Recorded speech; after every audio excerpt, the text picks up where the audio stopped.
But my beats, they are hard.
Now, since 2015, the champs of the SWAC and the MEAC linking up in Atlanta at the Celebration Bowl during mid-December. The SWAC has won back-to-back contests. Off to the A we go. Prairie View representing the SWAC this year, trying to make it 3 in a row. This game was lopsided in the first half. PV already up 14-0 when Cam Peters connects with Josiah Rockwell on the back shoulder throw. Prairie View on top 21-0 at the break. But South Carolina State, they lost their quarterback, but here comes the backup. Ryan Stubblefield finds Jordan Smith wide open. That's a 19-yard score. All of a sudden, the game is tied at 21. Let's go to the fourth quarter now. Game tied at 28. It's Peters with the nice pass to Cam Bonner, and look how fast he runs down the field. 78-yard touchdown. Prairie View up 35-28. 2 minutes to go. But Stubblefield could not be stopped. Watch, he connects with Smith once again right here for the 10-yard score. His third of the game. Game tied at 35. We go to overtime. In the fourth OT, Stubblefield will find Tyler Smith in the flats. He extends the ball across the top of the pylon, not inside of it. The play was reviewed, and it was upheld for a score. So South Carolina State leads 40-38. Last chance for PV. Cam Peters had 447 total yards and 5 touchdowns. He needed 450 to extend the game, but he is stopped 3 yards short. South Carolina State erases that 21-point lead and wins the Celebration Bowl for the MEAC in 4 overtimes, 40-38. Let's hear from Coach Chennis Berry. When we went into the season this year, we had about a hashtag. It was called HTR, hold the rope. And when adversity strike, who's going to let it go? And none of those young men let it go today. They believed in each other. They never wavered. Even when we went down 21-0, we found a way to be the 2025 HBCU national champions. The body.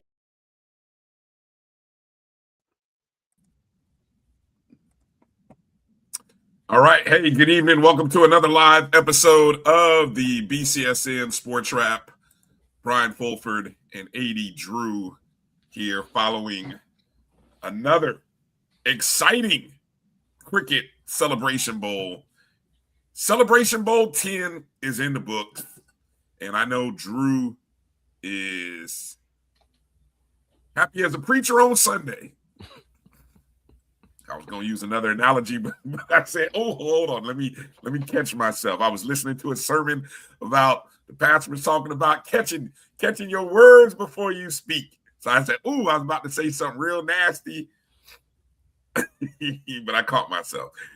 Drew, I know you got to be happy.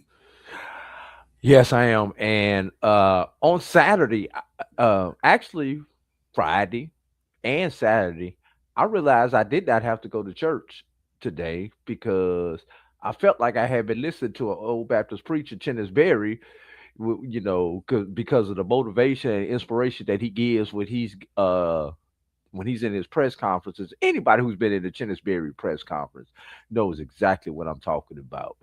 The motivation, the words he speak, they're real. I feel it. And I've been to some churches that I don't get that feeling when I come out of it. No wonder his kids will run through a wall for him. I wonder. I think he was a preacher in a former life. Look, I wonder why so many MEAC media members don't ask more questions. Now, unfortunately, I don't get a chance to tune in to the MEAC Monday media calls, but apparently, Drew, he was getting too few questions for his own liking in comparison to some other coaches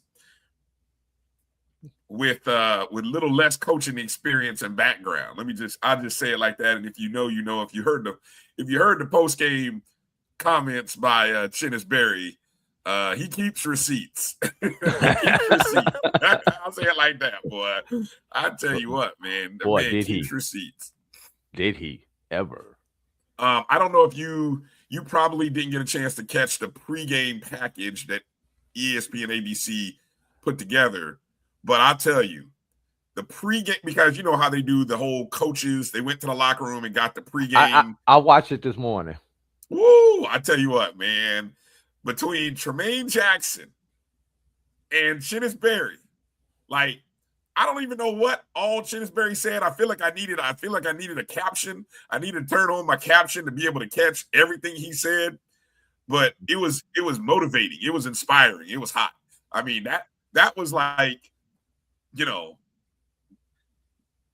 I tell you, Drew, I really think the Celebration Bowl can really start to move to it. This is the kind of game with the motivation that could have been an evening game. It could have been an afternoon, evening setup.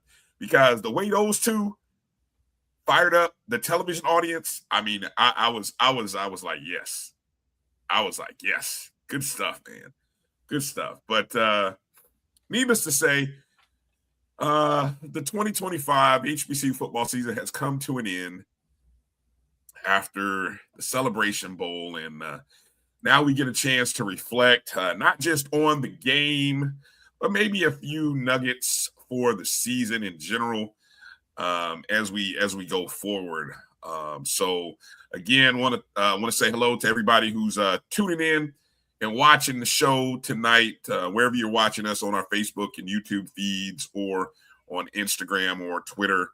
We say hello and we salute all of you. And again, thank you all for joining us this evening. We'll be here for a good time, not a long time, not our normal long time, because Drew's running on like an eighth of a tank of gas right now. Is that about something up there, Drew? Yeah. If I get caught in traffic on the interstate, I'm scared I might not make it to the next exit. That's how much fuel I have in the tank. But I'm here, man. I'm gonna get to my destination. I certainly appreciate it, man. I know what those days are like. So we're gonna talk about it all of the stuff. But the game, you know, congratulations to the champs, to the victors, you know, go all the spoils. And I guess, you know, how quickly, Drew, I'll tell you, you know, what's fascinating about this game is how quickly the narratives change in this contest. In a half, look, I'm guilty as anybody else on social media, because I was watching the game, having fun watching it on social media.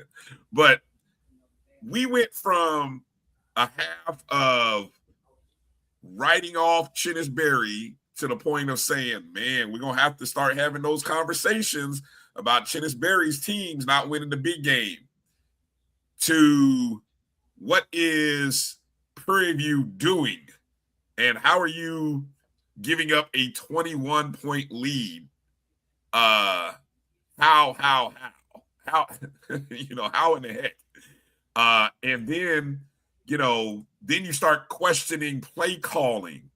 Then you start getting into overtime. And then you're watching the pressure of the moment affect players and situations.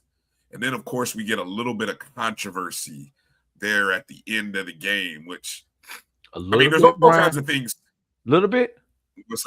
Well, you said little? You know, hey, look, that's the kind of stuff that makes games memorable. Like we will remember certain Celebration Bowls because of the moments that happen. Like, I will honestly say, with all respect to North Carolina, no, hold on. With all respect to Jackson State, who won last year, outside of the folks in the Jackson State fan base,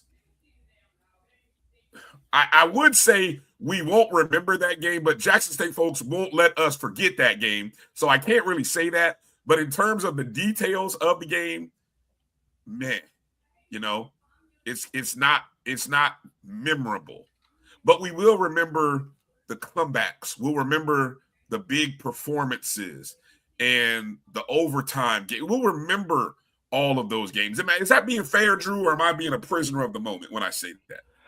No, I think we're actually this season we will remember for the simple fact that I cannot recall, and once again, this may be a recency bias thing, a season with so many games that actually came down to the literal last play. Yes. The one play. Starting with ironically Prairie Yes. View, Texas Southern, Texas Southern. Yes. ending with Prairie View, South Carolina State. And so many along the way. Morgan State, Miles, and Morgan State, what was it, Georgetown? Morgan State, Georgetown. Obviously Jackson State, Alabama State, Benedict Wingate in the playoffs. So many games that came down to the final play. I just had to post that. We might have to do a top 5, Brian, on just the top 5 best single play moments of the 2025 season, Drew.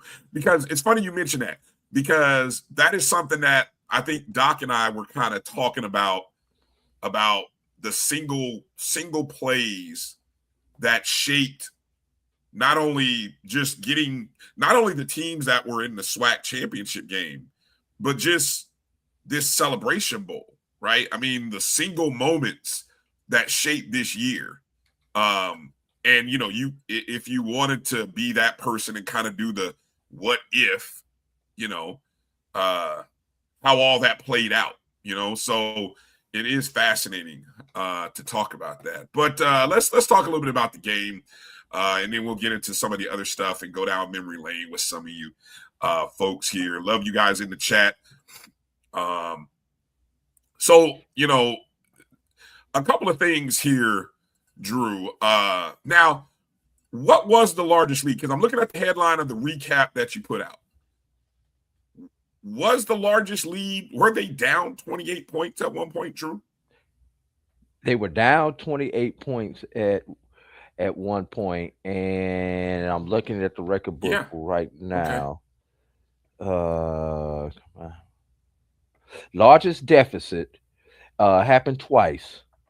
In most recently last year, when South Carolina State was down 24, and then ironically 21. South Carolina State has been involved in both of these.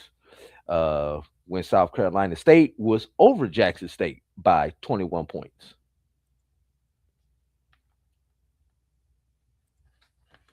And here's the thing, Brian. There has the largest comeback has not been recorded in the history. So that's something I'm going to have to go back and actually see the largest comeback. But the fact that the largest deficit was previously 21 points, this automatically makes this the largest comeback in the game. I think so I think it was 21 actually. 21. Still makes 21. It the largest comeback. Yeah. It was 21 points, largest comeback. So to be up 3 scores and then lose your starting quarterback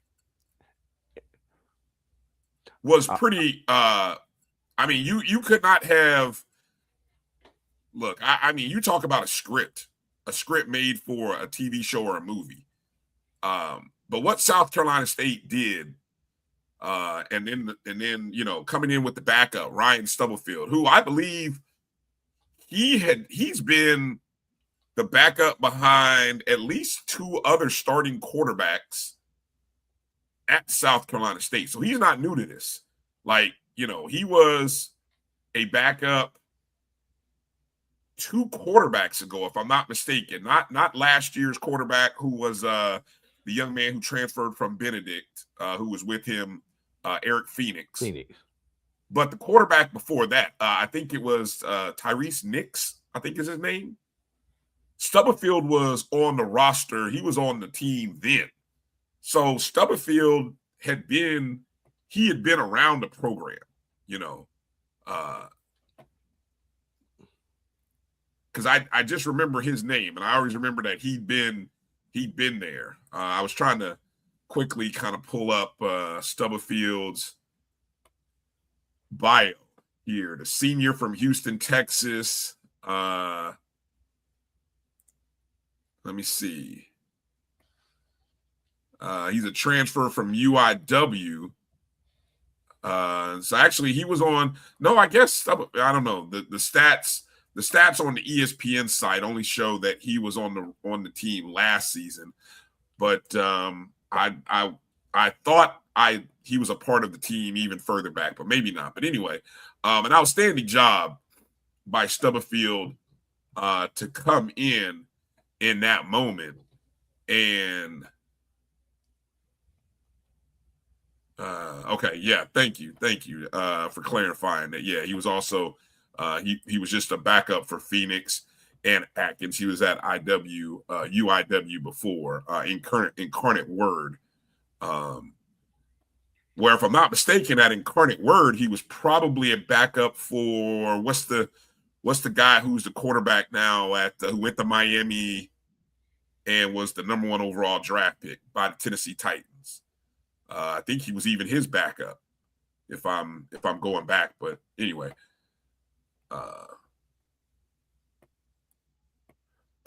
to be able to come from 21 down and engineer that game, pretty outstanding job. Stubblefield ended up recording, trying to find the stats here, 15 of 29 passing, 234 yards, 2 touchdowns. He threw an INT, rushed for 11 yards, had 3 touchdowns total, I believe that was. Jordan Smith, 9 catches, 152 yards, 2 touchdowns, also a rushing touchdown. Stubblefield would go on to be the offensive MVP of the game. The defensive MVP would go to Brennan Scott. What were Scott's statistics, Drew? Scott's statistics. Let me see if I can see, what was it that set him apart? He had 9 tackles. Okay. And I believe 1 sack, if I recall. Okay. All right. Stubblefield was actually at East Carolina, then Incarnate Word, and then transferred to South Carolina State. Okay. Appreciate that, guys. Appreciate the chat for filling that in.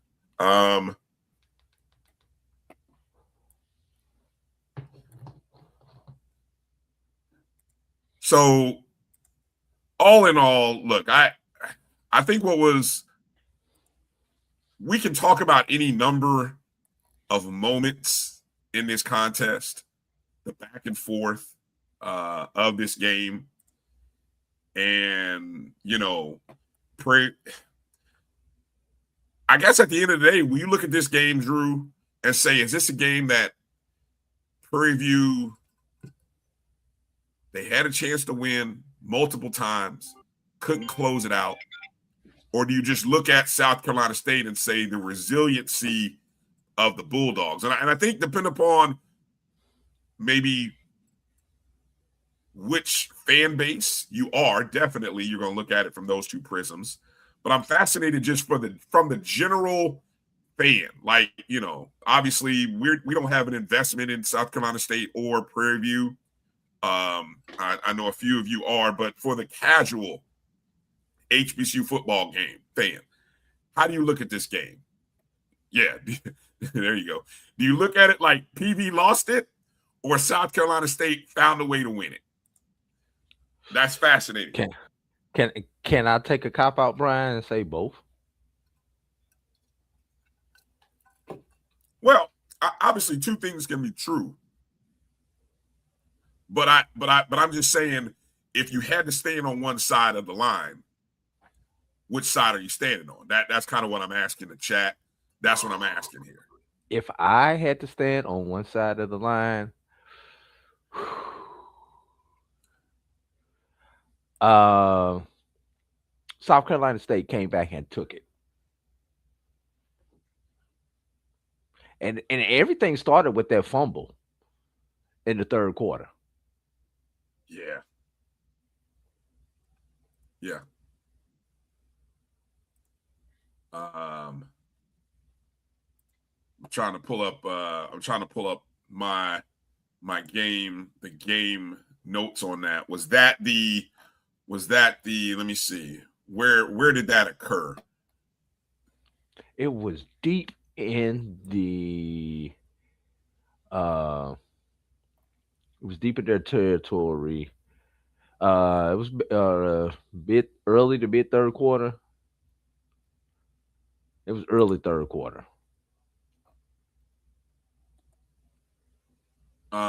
Third quarter. It led to the first touchdown. Are you referring to the fumble that led to the first touchdown? 11-19. They scored at 11-19.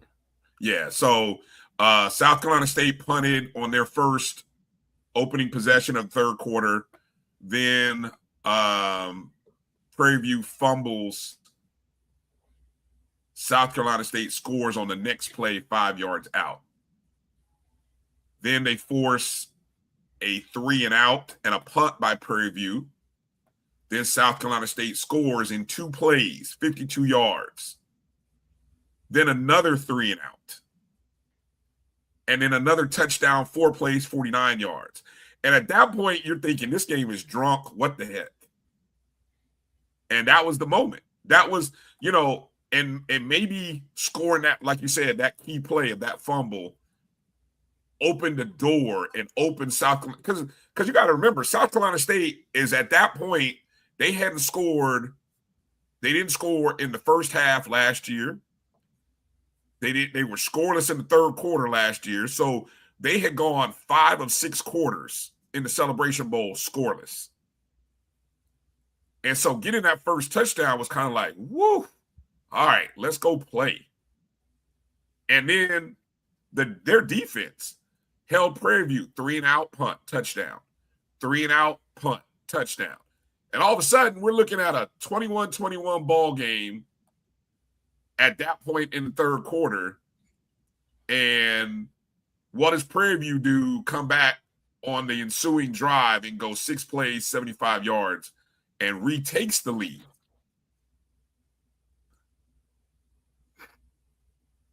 But just to show you how drunk this game was, going into the fourth quarter, the ensuing possession, South Carolina State, 12 plays, 75 yards, in 6 minutes and 54 seconds to tie the game up. Right? You know, a couple of big plays there from Stubblefield, the 33-yard pass to Smith at the Prairie View 25 was a huge play. 4 plays later, they tie the game up at 28.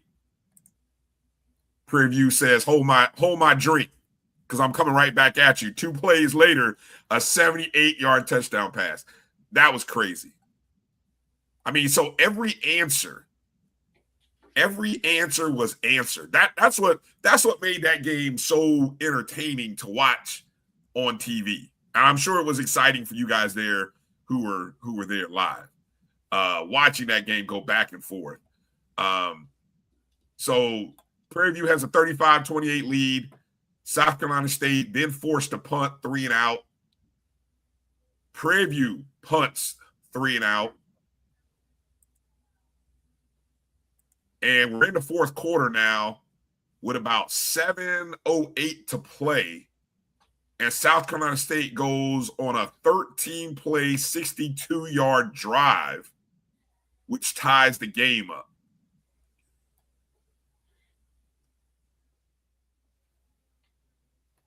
I was looking to see whether any third or fourth downs. Nope, there was a couple of third downs. Third down. Several. Yeah. 4th and 16. 4th and 16 was the play. At the Prairie View 37, 4th and 16, Stubblefield connects to Smith on a 23-yard pass. Outstanding play. And then they come back a few plays later. Stubblefield hits Smith for 10 yards. Game is tied with right under the 2-minute mark at 1:54 to play. Game is tied at 35. And that just, for having the number one defense, I know Prairie View, they just kept showing sideline shots of Tremaine Jackson. He had just look of like, man, what in the world is going on? PV wasn't prepared for Stubblefield. But here's what I'll say about that. Prairie View had the number one pass defense, in not only in the SWAC, but I think if you looked at the numbers statistically, I don't know where. I think Prairie View's pass defense was one of the tops in the nation. So they may not have been prepared for Stubblefield, but at some point you're expecting that defense to kind of settle down. I guess I was.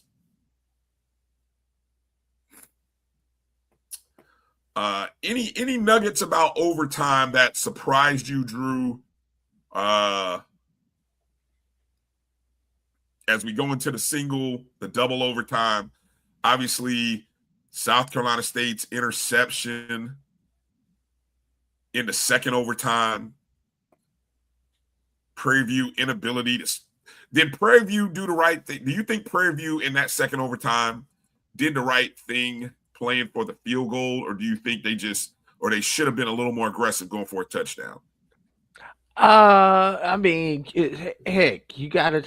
Well, let's think about it. Had the interception happened before or after that play? I'm just trying to remember. I can't refresh my memory. So South Carolina State started the second overtime. Again, first overtime, both teams kick field goals. Second overtime, interception. So South Carolina State doesn't even get a field goal out of their possession. Right? So which leads to the field goal. That's all they needed at that point was the field goal to win. But I felt like you had just seen. You just remember how you gained possession of the ball, Brian. So why take that chance is what you made. But the one time you go conservative, it kills you. See, here's what I liked about first possession in that second overtime for Prairie View. They get 7 yards on first down, Drew. Yeah. 7 yards on first down.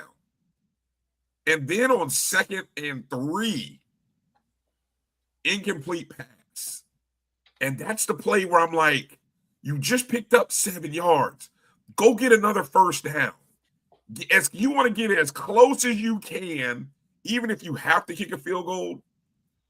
I just felt like that was the play to go for the first down. Get 3 yards rushing, but they go incomplete.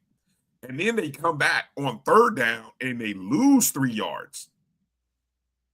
So now you're kicking from the 21, which then makes it a 30.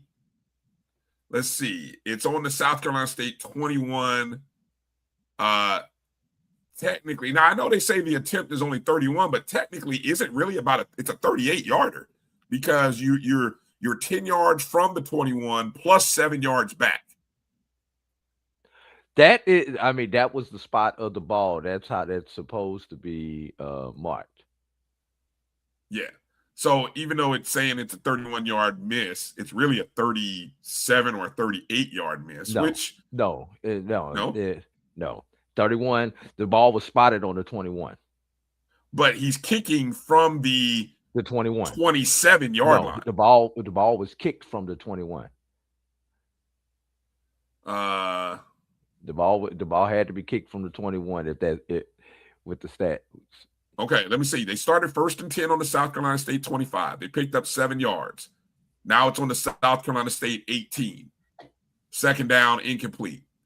3rd down, they lose 3 yards from the 18. So now it's back at the 21. No, Drew, I'm telling you, that was a 38-yard. That was a 38-yarder. Even though the stats say it was a 31-yard miss, but that should have been a 38-yard miss. Anyway, regardless. If it were 31 yards, he probably makes it. Am I doing the math on that right? I'd have to go back and watch the video, Brian. All right. I mean, I'm just reading what is here, and that's why I'm saying. So unless some rules have changed and they're not counting the 7 yards behind the line of scrimmage, then. But anyway, they missed it. But I agree. A couple of you guys pointing out the fact that the second down play one, and then the 3rd down play was and so now you're kicking a field goal. Now, Kenneth Berry calls a timeout on the first field goal attempt, right before the first field goal attempt, and I'm not mistaken. I don't know if the kicker. Look, it was so close, Drew. But it felt like the kicker missed that first kick, and I don't know whether he went into it full steam, knowing that he had just heard the whistle, or whether it even had got blocked. But that first kick, if you were to go back and watch the video, hey, that first kick, it wasn't good. That first kick was not good, and it kind of left me like, ooh, did he really just mess up by calling the timeout? But then he comes out, and then he pushes it pushes to the right a little bit on the snap. And they say the young man, he's a freshman, and that one'll live with you. That one will live with you. I mean, that one will go down right there with the young man from Jackson State who dropped the touchdown pass in the end zone. That year they lost to South Carolina State in overtime. That will go down as like, ooh, you remember when if you would have caught that ball, we would have won, or hey, if you would have kicked that field goal, we would have won. That'll be one of those moments that we remember for a while. But we go to the 3rd overtime.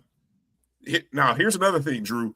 I don't think Tiffany and Jay on the broadcast did a great job of explaining to people the change in the college rules, that beginning in the 3rd overtime, it's no longer 4 downs from the 25. It's all 2-point conversions. Yes. They didn't explain that. They just kind of went into it.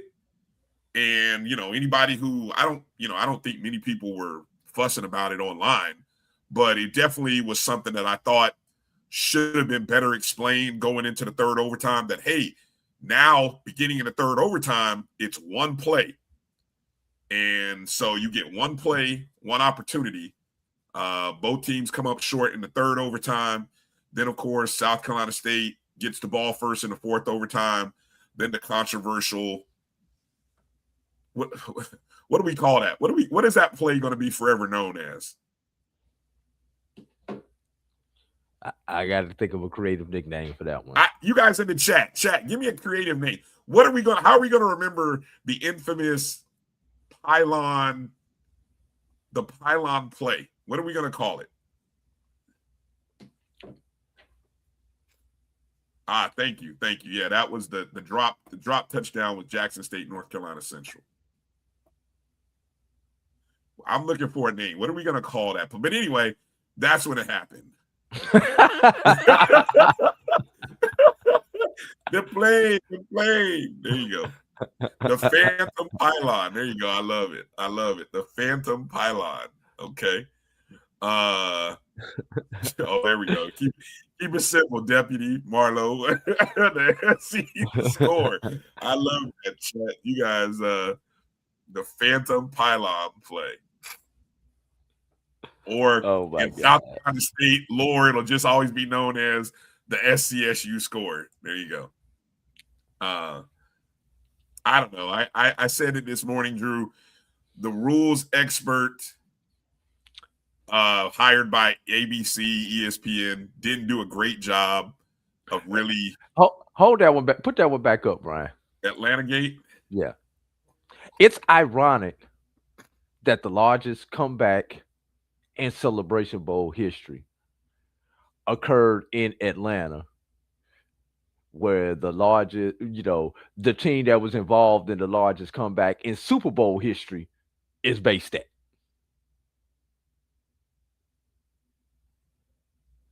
Yeah, that is kind of funny, ironic.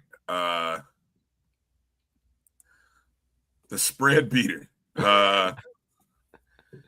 Look, well, let me see. The closing line was 2.5, though. So once you went to overtime, once you went to overtime, the third overtime. Yeah, if you were a South Carolina State backer, you were in good shape regardless. I'll talk about how I played this game, where I came out a winner, so I could just sit back and enjoy the game. The plane. I like that. What's the little guy from Fantasy Island? The plane. There you go. The Dirty Bird Shuffle. Yeah, there you go. It opened at the line, G-Boom. The line opened at 1.5. And if you caught it at 1.5, hey, good for you. But I know just before kickoff, it was 2.5. Just before kickoff, it was 2.5. The over-under closed at about 53. So we got the over. Yeah, but, it's funny. The first half was 26.5. I played the under first half. So I cashed that. And then at halftime, I just knew, something just told me that South Carolina State is not going to go scoreless. And I really felt Prairie View could score at least 2 more touchdowns. So I in the second half, I played the total on Prairie View to score more than 33.5 points. That cashed. The live total at halftime had dropped to 45. So of course I parlayed those two, and they both hit. So I was, personally, I was like 3-0 on the Celebration Bowl. So I was doing good. Thankfully, I didn't play the game under like I thought it might go, because that would have been poison. That would have been like, ooh, yeah. I'd have been so upset. But I think I played it just right. So, and I don't know, a lot of you guys were watching us on Dr. Cavill's Inside the HBCU SportsWrap this morning, and we played we showed the play, and we'll talk a little bit more about that play. And since then, I've been able to do some research and find the exact rule from and the interpretation of it from referee.com. What did you find out?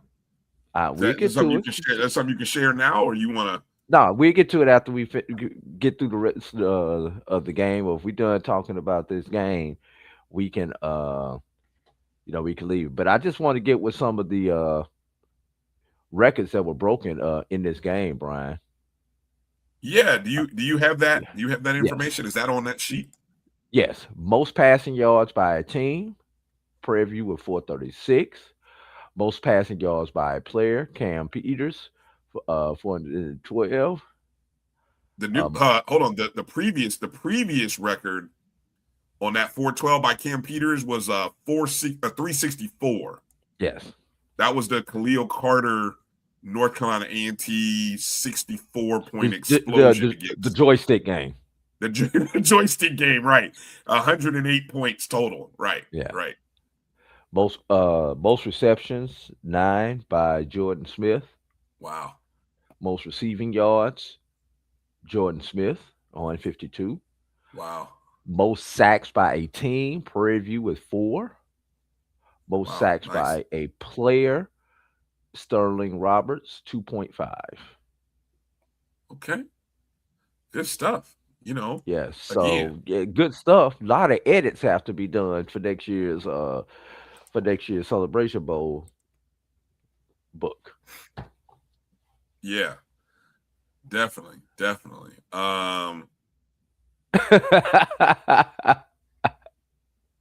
What? And doing everything else, Steve. Now, while we're talking numbers and statistics, we gotta mention these numbers. Celebration Bowl 10,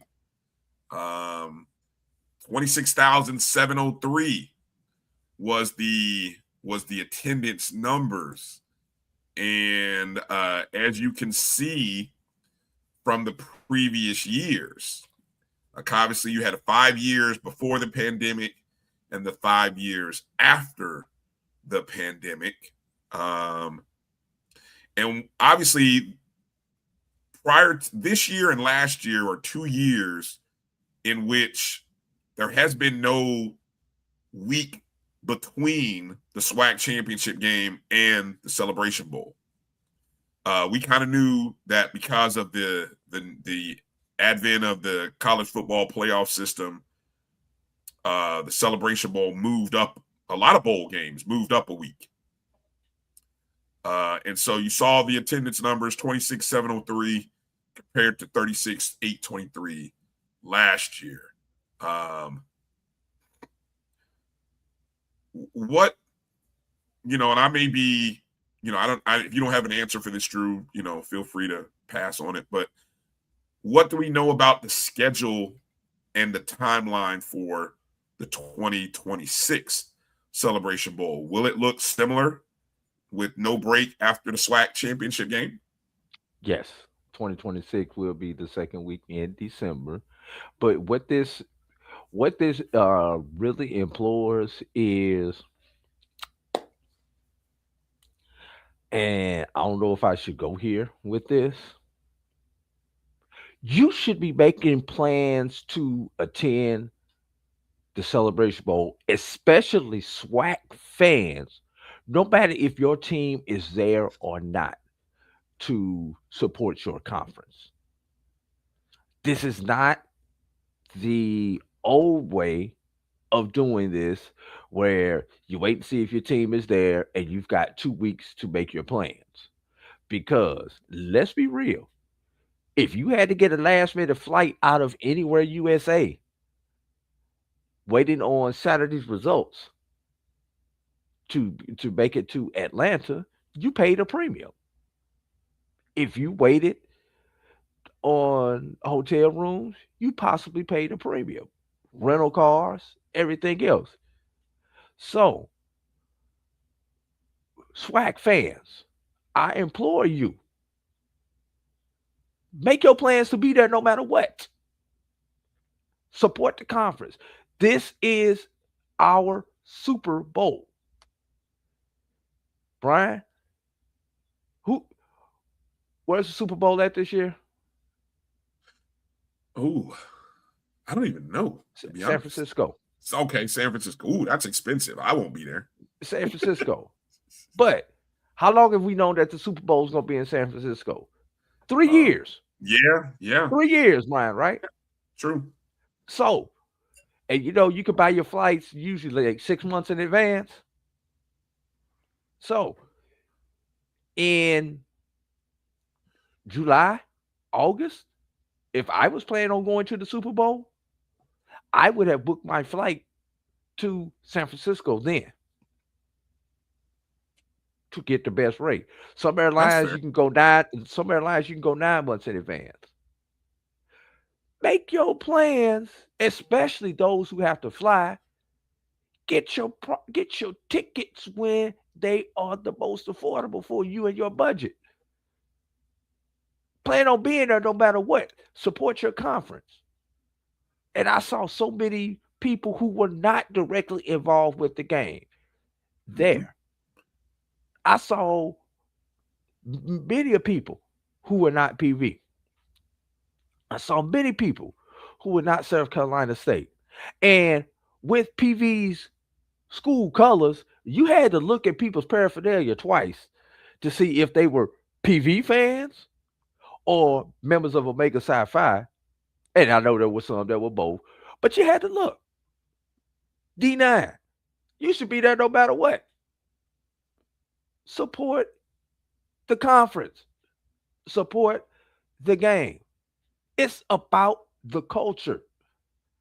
It's a party all weekend. You don't want to miss it. And for those of y'all who did not get there, you missed a hell of a game. Yeah.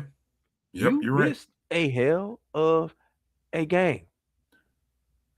But Brian, even more important than that attendance number, I want to see what the eyeballs were yesterday. True. And I'm gonna say it. I really am interested, and I don't know if they'll release this breakdown. I am really interested in that last hour. Yes. Yep. Yeah. I think that last hour when the game tied up at 21, because I'm sure there were probably a lot of people who maybe went and did something else at halftime. Yes. But then by the end of the third quarter, and once maybe you had kind of maybe checked social media or checked whatever and were like, oh, wait a minute, this game is tied up. Let me pay attention. I bet you there was a spike. Yeah. And I'm going to say this. You don't think this game was important? Where did the FCS game get pushed to, Brian? That was scheduled to come on at the conclusion of this game? When the game that's on stays on and does not get bumped, that's telling you something. You're talking about the playoff game that was afterwards? Yes. Oh, where did it get? I don't know. Where did it get bumped? I mean, it got bumped down to cable. Oh, okay. But it was supposed to come on afterwards on ABC. Yes, which obviously we took up about 45 minutes of their time. Yeah, I got you. So that's why I'm really interested to see what those numbers were, because there may have been some people who were tuned in to see that and like, oh crap, we got a 4 overtime game going on. Yeah. And and I guarantee you the numbers were going up and up and up as the end of the fourth quarter into the overtime, because people were, you watching this game? You watching this game? Yeah. Yes. I got 2 interesting points I want to bring up, and I'll try to be real brief on this. One, I think and this came out, and I was trying to impress upon people as people were kind of asking me or asking people I know, when is FAMU going to make an announcement? If you know what I'm talking about. And I kept trying to say, if it doesn't happen before Friday, it won't happen Friday and Saturday, because no news should be going out regarding football in the conference except anything related to the Celebration Bowl. Like, your whole focus and attention from conference members should be about the Celebration Bowl. It's either, if you got short of somebody, I hate to say it like this, but short of somebody dying, there's nothing that can't be held for 48, 72 hours. Because it's called being a good yeah, or something like that. It's called being a good corporate partner. And like, all of the schools are partners in this Celebration Bowl, right? So any news that a school would put out would detract.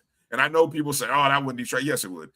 Yes, it would. Stop it. Any news that any of your blue blood institutions would put out during the Celebration Bowl would detract from the single focus of the Celebration Bowl, which is what the MEAC and SWAC want, right? Now, so I'm just saying, if you can avoid it, some things you maybe can't, but if you can avoid dropping news on Friday or Saturday, do so. As it relates to football, other sports are still playing, basketball still playing, that's going to be what it's going to be, right? But as it relates to football, because look, every member institution generates or gets money from the Celebration Bowl or the participation of the conference in the Celebration Bowl. So you want all eyes and attention on this game. Even if it's funny, you talked about attending. Now, one of the things that I think the conference members can do better in helping this number to rise is, I would really love to see during the season, I would love to see more of a coordinated effort of the athletic directors or athletic departments pushing out messaging to their fan bases about attending the Celebration Bowl. And yes, I know you want to be there if your team is there and your team's not there. There's, certain some people will say, I don't want to go if my team's not there. But for all the points that you just spelled out, Drew, right? It is our Super Bowl, and it is in Atlanta. I mean, who doesn't have fun when you go to Atlanta? I mean, really. I mean, I don't know anybody. I haven't met anybody yet who doesn't have fun, no matter to what degree you like to have fun. There's something for everybody in Atlanta, So going to Atlanta and being a part of the Celebration Bowl weekend should be a great destination point to celebrate the end of the season, to celebrate the culture, the spirit, the enthusiasm, the environment of Black college football. And that's what has been done. But I also think what needs to happen going forward is I need to see more schools pushing advertisement about the Celebration Bowl. The same ads that you've seen on the Black College Sports Network for the last 2-3 months. I need that kind of advertising being pushed from athletic web pages, at games, reminding people, telling people, make your reservations, make your plans to go to Atlanta, be a part of this experience. Because I think that's how you grow this. But I don't want to say that the conference doesn't coordinate well with the schools, but I don't know if I see it. And you guys in the chat, tell me from your schools, what kind of advertising did your school do to promote the Celebration Bowl? Outside of getting close to having an opportunity to play in it. Now, the other thing, Drew, is I saw a post from a friend on Twitter who I guess lives in the Atlanta area, and I said I would talk to you about this. The advertising of the Celebration Bowl in the Atlanta area. I'm going to read his comment. He says, the Celebration Bowl needs to be marketed better. Every school in the SWAC and MEAC should be having events all week. It's not even marketed to the metro Atlanta population. I have friends who live in Atlanta and didn't even know there was a game. It needs to be more like a homecoming. the HBCU homecoming.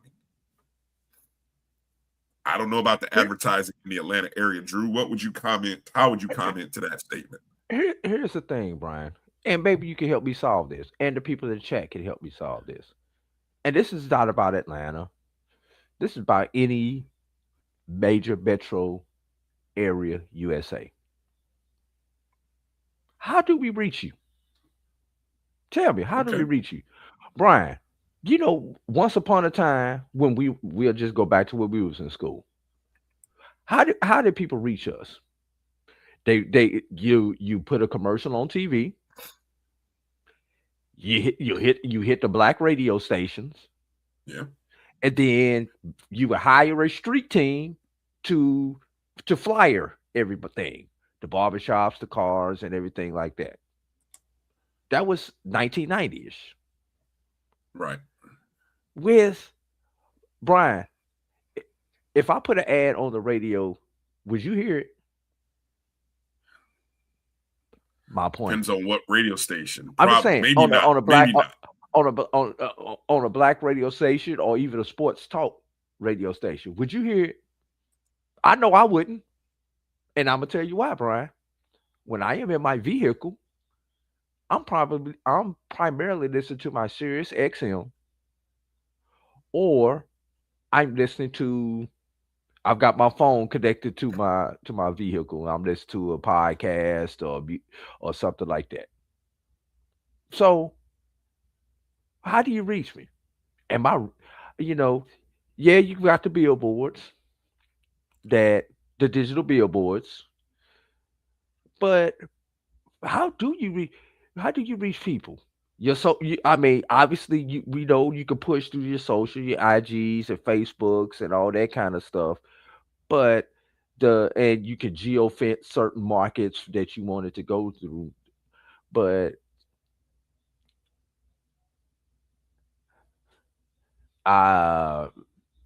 Franklin K, that is not a true statement. Please don't say that, Franklin. I'm gonna cut you off at the hip on that one, Franklin. No, he didn't. Well, yeah, exactly. You'd have to say where he said that because I don't think John Grant has ever said that. Please send me that clip. Please send me that clip. I'm calling you out on that one, Franklin. Cite your source there, Franklin. Yes, I need a source. Where did you hear that at? That's your opinion. I'm sorry. I just happened to look up and see that. But you understand where I'm going, Brian? Yeah. And this is not a question just about the Celebration Bowl. This is about any major event. It doesn't even have to be about college football. But this is knowing your fan base. I think this is Drew. This is where you have to. Somebody has to do the market research about your audience. Once again, Blue Jay, no radio ads. Do you listen to your radio, Blue Jay? Do you listen to commercial radio? Somebody is. I know. People are, but here's the thing. There's this concept, and if I'm talking over your head, I apologize. It's called ROI. Return on investment. And we're not talking about the Celebration Bowl, everybody. We're talking general business sense. You have so many marketing dollars. Where you spend your marketing dollars to get the maximum effort, the maximum return. How do you spend that? And these are decisions that are tough to make these days. The Celebration Bowl does not have the history. And we'll just stay with some things. First of all, it's not a classic, Brian. Correct. But you have events such as the Magic City Classic, the Florida Classic, the Bayou Classic, that are 50, 70, 100 years old. This is the what anniversary of the Celebration Bowl, Brian? 10th year. The Celebration Bowl is not even a generation old. Mm-hmm. And I guarantee you, if you go back and look at the SWAC championship game, same thing. Do you know that the Celebration Bowl is the longest running postseason HBCU bowl game? in history. The old Pelican Bowl, the Pioneer Bowl, the Vulcan Bowl, The Heritage the Bowl. Heritage Bowl. None of them made it. None of them made it to 10. None of them made Yeah. the double digits. Right. But y'all, but look at this, Brian. This game has not even been around a generation. There's a group of people, hopefully they're on this podcast, who do not even remember when the SWAC was won by records. All they know is a SWAC championship game. This event has not gotten to that level, has not reached that plateau yet, where we have a whole generation of people where that's all they know. I need to be in Atlanta in December because of the Celebration Bowl. Here's the thing. Like I know for an event that's promoted by a television entity, and let's be honest, that Hold up, Brian. Let me stop. Where's the fifth HBCU? Watts Banks. Where's the fifth HBCU? over Most five. people even forgot there's a fourth HBCU, but I think he double counted somebody. What are the HBCUs in the Atlanta area, Drew? You're there. You got the AUC, Clark Atlanta, which is made up of Clark Atlanta, Morehouse, Spelman, Morris Brown, and I guess if you want to count Morehouse School of Medicine, you could count it as the fifth HBCU. But most people consider, which people don't know, we are two separate entities. But most people consider Morehouse School of Medicine Morehouse, unless you know. No, nobody. Atlanta is the home. What's that? Rotating location. Oh, Atlanta is yeah. the home. I don't know why you guys always bring that kind of thing up about rotating locations. No. This is what I'll say. I do think knowing your audience is so paramount, and saying, you asked that question about where are your people? What are your people looking? So, can you can you do market research to find out from the people who are attending, how do you consume content? Because this day and age, Drew, there's so many different digital means of advertising, but because you do have, you can run ads on, you mentioned, like, if you're listening to your Spotify, you can run ads on Spotify and on music apps. You can run ads. And so you really have to, you talk about ROI, you really have to kind of really find one or two lanes. Otherwise, you end up spending a lot of money. You fish that doesn't return. Right. You end up fishing. And that's why I said your biggest partner are the institutions themselves. Right. Because on a weekly basis for 10, 11 weeks, they are promoting games and weekly football events. Why not every week they are running advertisements about the Celebration Bowl? And I'll tell you, as someone who called radio games for Florida A&M all week, I don't recall hearing advertisements or even doing reads to promote the Celebration Bowl throughout the course of the season. That's the kind of coordinated effort I'm talking about needs to happen. If we want to see that number grow, if we want to see that number go back to the 40s where they were in the early years post-COVID, that's what has to happen. And we can't use the excuse of, because so-and-so wasn't there, that's why it didn't draw this. Yeah. Let me throw this one out. Blue Jacket. Put that graphic back up, Brian.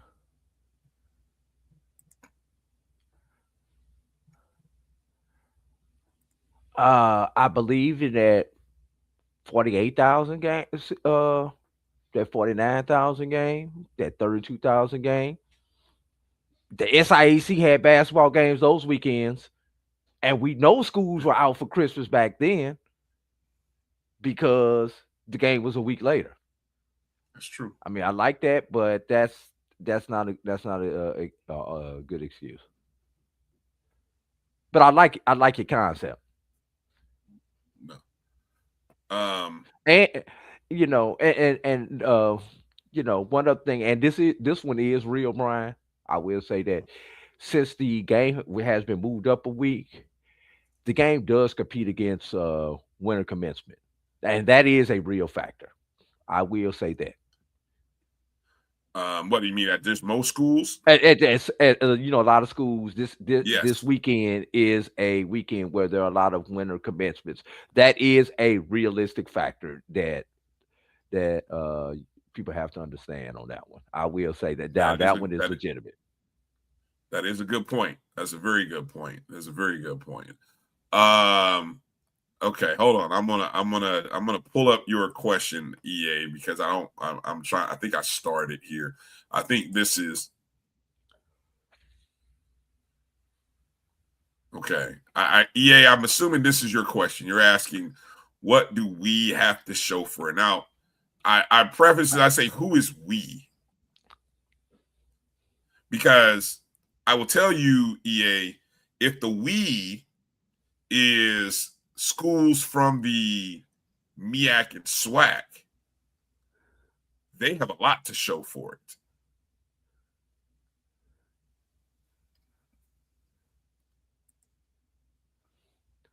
Now, I like this one that Travis. Hold on, hold on before you show that.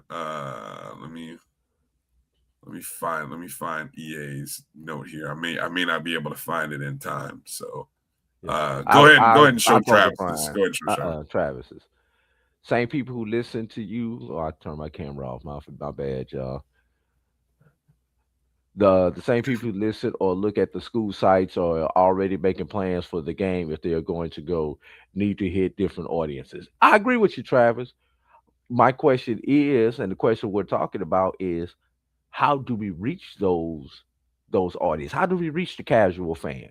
How do we reach the non HBCU fan? And this is not about this game. This is about our institutions and our sports in general.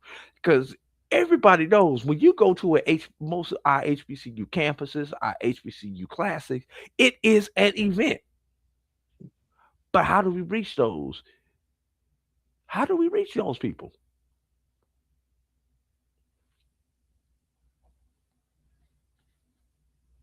Great point. EA's question had to do with Atlanta. What he said, what is Atlanta giving back to the SWAC / MEAC for 10 years?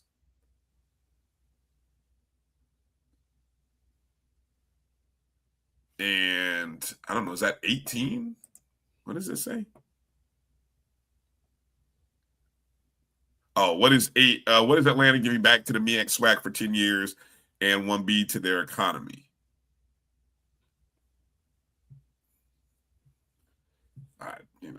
I don't know. Does Atlanta owe the MEAC and SWAC anything other than Access, access, the opportunity, facility, nice facilities. hotels? Yeah. And believe me, let me tell y'all something. Atlanta does not jack up hotel rates for this event like some cities jack up Yes. hotel rates for big events that come to your cities. You been to Tallahassee for homecoming. You been to some of our other cities for homecoming. You been to New Orleans for the Bayou Classic. You've been to Miami for the OBC. Yes, they gouge. Atlanta doesn't do that. Now, one reason they don't do that is because there are so many hotel choices. If they want to gouge you at this hotel, I'm gonna drive 5 miles down the road and find a hotel at the rate I want to pay.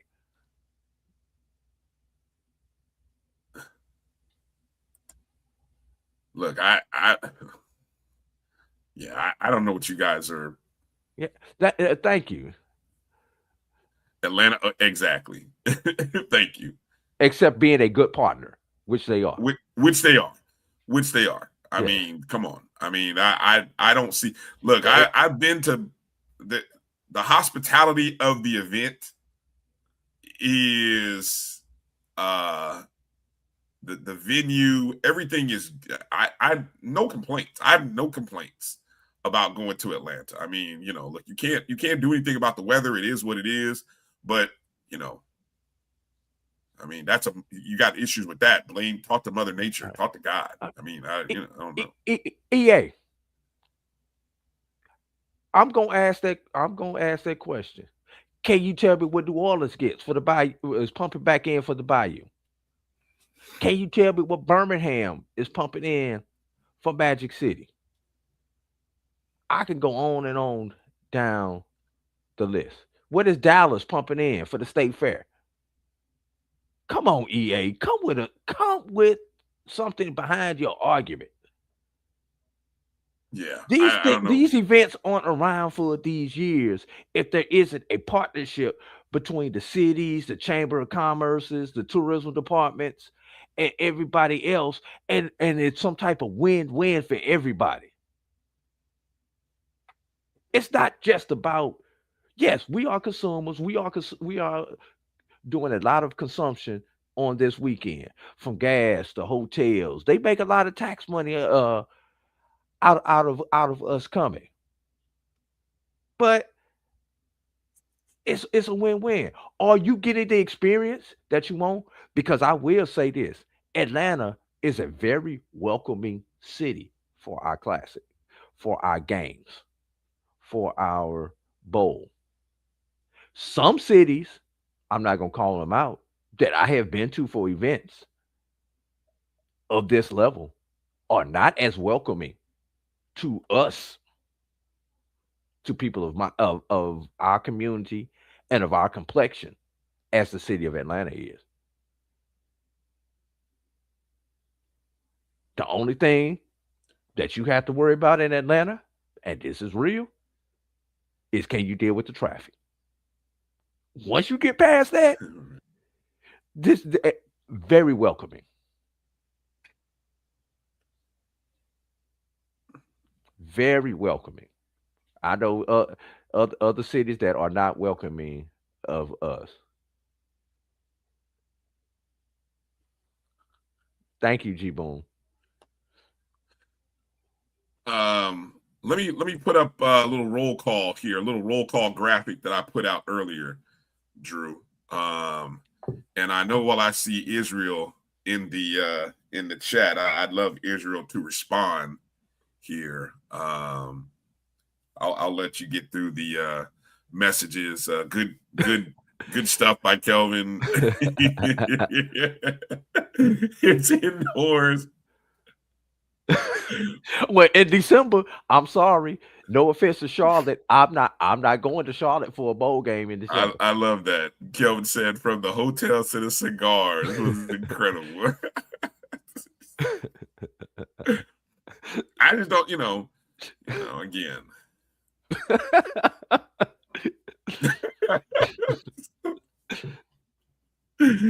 There you go. All right. Let me put the roll call up, Drew. Let me flash this up here.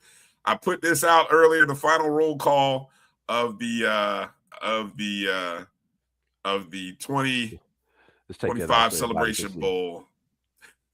Interesting, Drew, that among the 21, and really only 18 have the opportunity to be a part of this.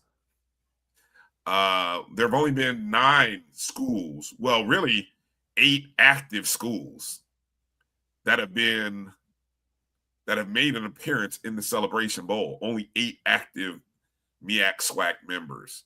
The most appearances, of course, if it will always be A&T right now until they come off the board. But of course, they are no longer a member of the Mid-Eastern Athletic Conference. But South Carolina State, Jackson State, Alcorn having made 3 appearances. The best win percentage A&T still holds the record 100%, 4-0. Florida A&M, the only SWAC school to be 1-0 in their appearances. Got in there, won their first one. Got in, got out. Got in, got out. Exactly. They won. And the only other, obviously, Grambling won on their first appearance. So that's a little distinction between Grambling and Florida A&M, that they both won on their first appearance. Multi-win champions. There have only been 2. Hold on. Go ahead.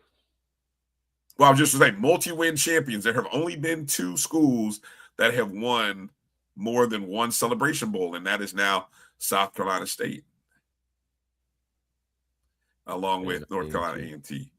Most losses still owned right now by Alcorn State. Jackson State managed to avoid joining that list last year when they won their first Celebration Bowl. The record count is 7-3. MEAC, South Carolina State, North Carolina Central, A&T, and then over on the SWAC, Grambling State, FAMU, and Jackson State all have a win under their belt.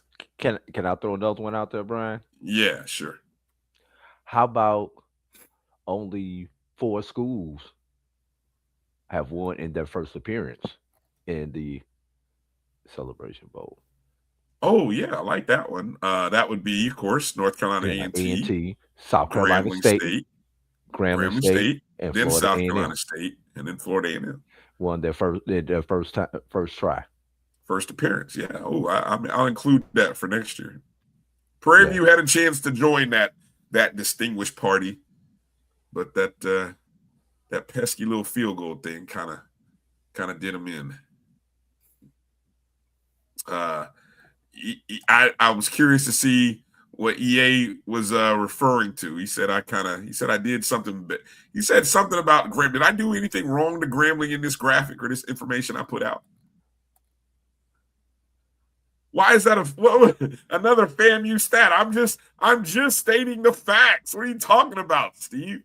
These are just facts. What? You act like I put FAMU in there first. No, I gave credit to A&T. What stats? No.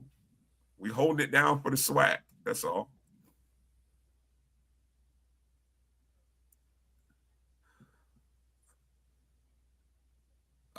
Now that part's right there true. I agree with you on that. All right. Well, as you can see, another score, high scores, there you go, so on and so forth. But again, Celebration Bowl 10 is in the books. We'll you know what? You guys are hilarious. Dr. Cavill had us doing early way too early look aheads this morning. I was like, Lord have mercy. It's way too early to be kind of predicting that stuff. Go back and watch this morning's Inside the HBCU Sports Lab to hear what I'm referring to there. Season win total recaps. Drew, you want to go through that? Let's get this break in, then we can. All right. We'll go for.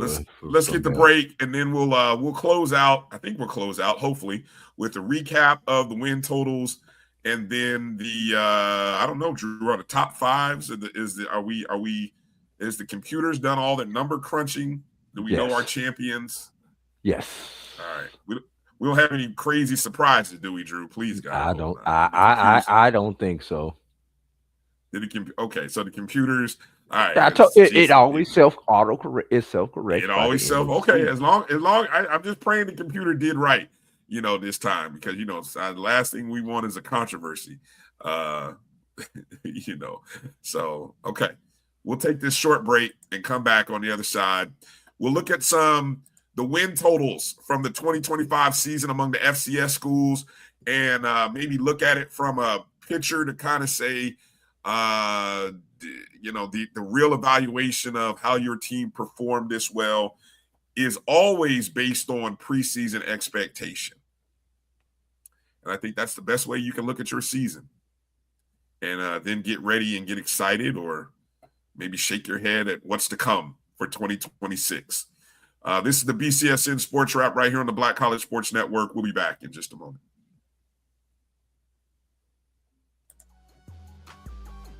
This is the Dean of the College of HBCU Sports, Kenyatta Cavill of Dr. Cavill's Inside the HBCU Sports Lab with Mike Washington and Charles Bishop. Come mix it up in the lab where the course lecture is in session every Tuesday from 6 o'clock p.m. Central Standard Time on Facebook Live, YouTube Spreaker, or the BCSN app, as we discuss all things about the HBCU sports culture, including exploring the week that was in the sporting HBCU diaspora, as well as the upcoming week of HBCU sports.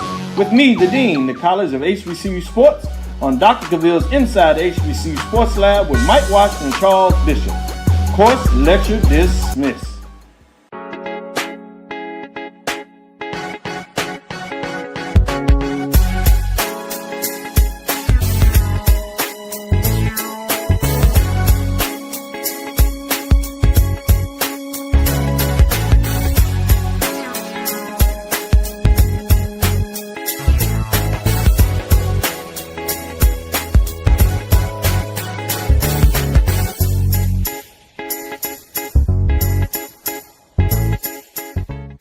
It's never too early to plant the seed, to share the tradition, and instill a sense of pride in your HBCU with your little ones. HBCU Pride and Joy Children's Boutique helps you share your school spirit with a wide selection of adorable kids apparel and accessories officially licensed from your favorite HBCU. Visit hbcupridejoy.com and follow us on all social media at HBCU Pride Joy on Facebook and Twitter. For over 30 years, HBCU Image has been more than just an apparel store. We've been a movement, a statement, a legacy. We celebrate the pride, the purpose, and the culture that make historically black colleges and universities legendary. Whether you're a student or a lifelong supporter, our gear lets you wear your HBCU story with confidence and style. Because when you wear HBCU Image, you're not just wearing clothes. You're wearing culture. You're wearing pride. You're wearing purpose. HBCU. College football fans, the Cricket Celebration Bowl is celebrating 10 years of crowning an HBCU national champion. A champion will rise at Mercedes-Benz Stadium on December 13th as the MEAC and SWAC champions clash in Atlanta. Join us for championship football, interactive fan experiences, and iconic marching bands. It's an HBCU family reunion that you don't want to miss. See who will be crowned the next HBCU national champion. For event and ticket information, visit thecelebrationbowl.com.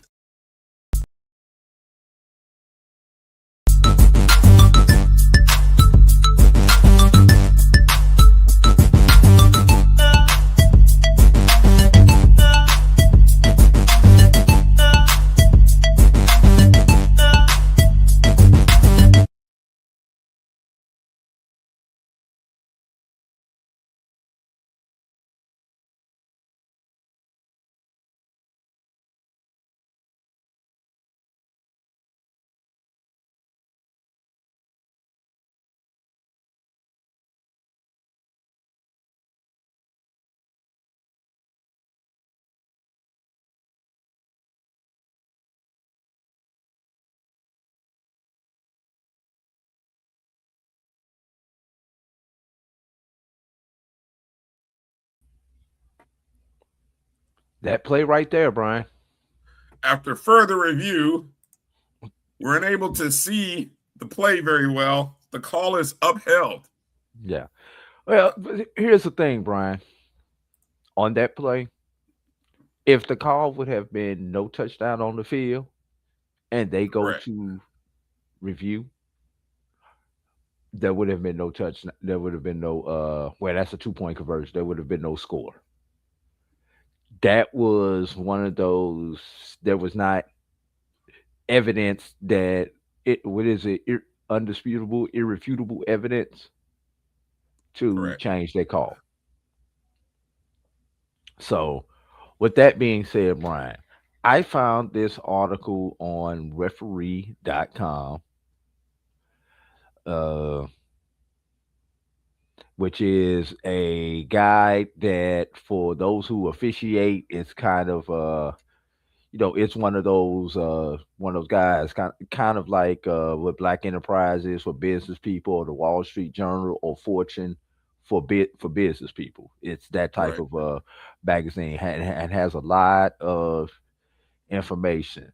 While I'm not going to get into the uh too deep into the weeds, because this article talks about this same play on the high school and the collegiate level. The rules are, and everybody needs to remember, the rules on Friday night are different than the rules on Saturday, and the rules on Saturday are different than the rules on Sunday. So right now, we're just talking about the Saturday rule, and I am going to read this verbatim. For NCAA, when a ball carrier is airborne, his full progress is determined by the position of the ball as it crosses the sideline, except if the player touches the ground in the end zone or the pylon itself. In those cases, the goal line plane extends inf- infinite, infinitely. That's the word. The goal line plane stands infinitely wide beyond the sideline plane, and a touchdown would be correctly awarded. So, and Now, the when they ball say is touch the immediately, wait, let pylon, me finish this. The ball is immediately dead when a ball carrier touches a pylon, and a touchdown is scored if an inbounds player who is in possession of the ball touches the pylon with the ball. So I am going to play this clip one more time, Brian, and I want you to pay attention to something. Let me share this once again. Okay, we're gonna hit play on this. Emmett just said something that I was curious and I was going to ask. So go I, ahead. and I and let's look at it right there. Oh, I'm sorry, I forgot to put it on the screen. I was wondering what. I'm Okay. looking at it myself. All right, let me restart this.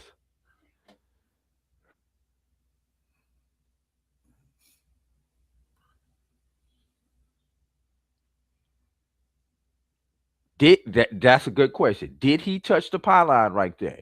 If he touches that pylon right there, then that ball, that is a touchdown. Let's look, and they're slowing it down and looking. You're going to see the pylon move. He reaches across. The pylon moves right there. Well, you So, can't see it from that angle. well, You if have you to look show the at it, other angle. right, but looking at this, look at this from up top. If you can see the pylon moves, did he nick it right there? Rewind it a hair because the angle that's closer. Now, I just saw Travis post something and saying that there was an angle. No, yeah, rewind it a little bit more because that angle will show whether it touched.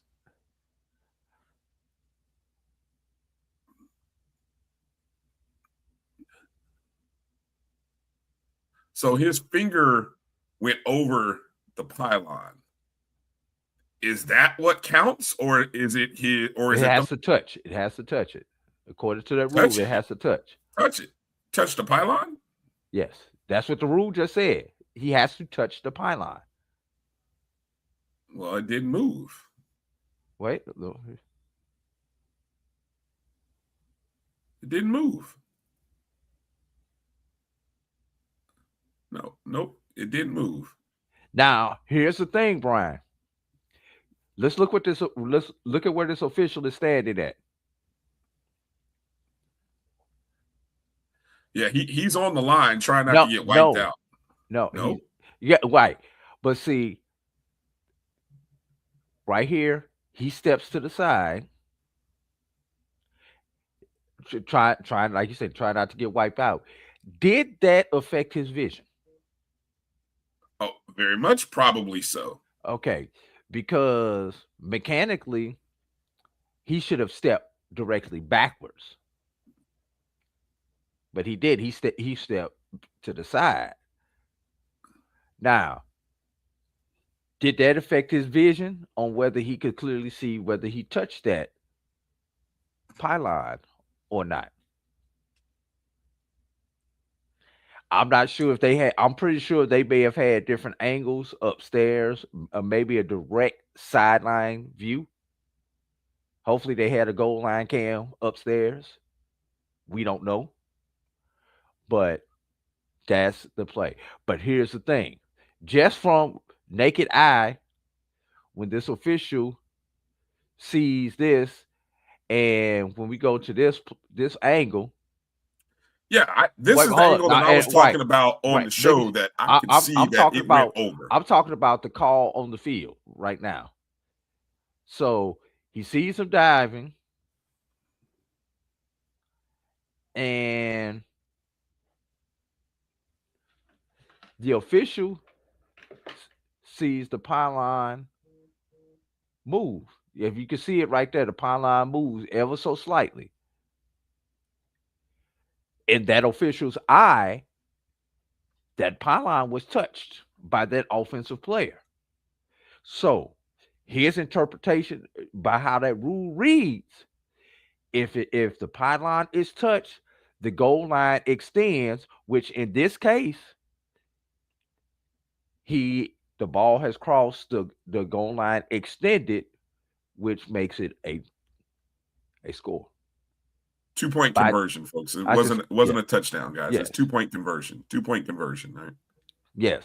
So it makes it a score by that rule. And that rule, if anybody wants to look that up in the NCAA manual, it is 4-2-4D and 8-2-1A for you rule nerds out there. So you can look it up. And the thing is, that was his interpretation on the field. He applied the rule from what he saw. He applied the proper rule. The ball, the pylon touch, goal line extends, ball crosses that goal line, we have a score. So I want everybody to get, he interpreted the rule right based upon what he was able to see in about 0.3 seconds, everybody. He has to see that, process that, think of the rule, make a decision, raise his hand. Now, so we're gonna leave it at that. I hope this brings a little clarity to it. You know, the officials were not SWAC or MEAC officials. So officials came from Sunbelt Conference. That's no secret. So I don't mind putting that out there. And they did a good job. So, and one thing that is tough in these bowl games is when you have neutral officials, you don't know what the points of emphasis in that conference are, or how they rule things. We saw it with some of the playoff games that I work on the Division II level when you have neutral officials. So, the pylon is inbounds. The pylon is inbound. Matter of fact, in NCAA, the goal line and the goal line pylons are in the end zone and are placed at the intersection of the sidelines and the goal lines. Once again, for you rule nerds, that is 2-31-3B and 1-2-6. So the pylons are in bounds in college ball. I almost want to put that up as a banner just so people can go look it up for themselves. You know, just put it as a solid banner and say, here's the rule. Rule what again? And just put it out there.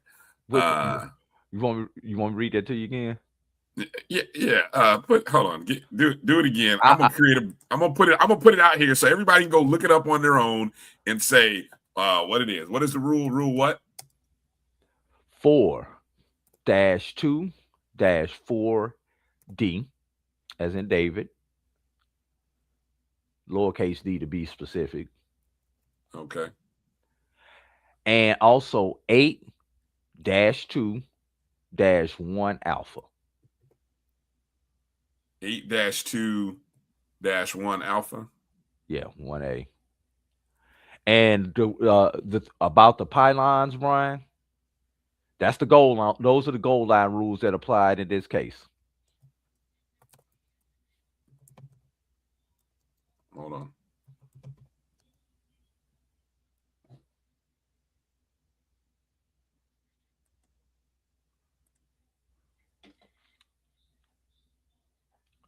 Two dash 3-1 dash 3B and 1-2-6. Wait a minute. What's that? That is the pylon, whether the pylons are inbounds or out of bounds. Right, hold on. I hit the wrong button. I didn't realize you had changed it. Yeah. And then hold on. What was the other one? You said the pylon rule? The rules that apply to the pylons. I'm put it there. Okay. 2-3-1-3 Bravo.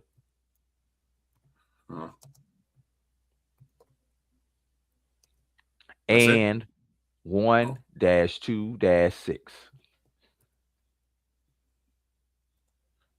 All right. So there you go. Again, there you go.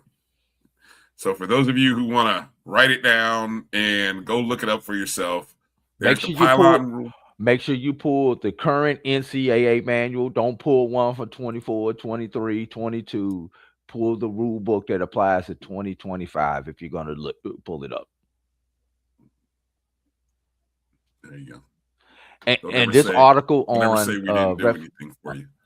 this article on referee.com is called Goal Line Extended, and this article is from May 22nd of this year. Right. At the end of the day, folks, let's just, look, I'm going to tell you what, as a coach that tells players, don't leave it in the hands of the officials.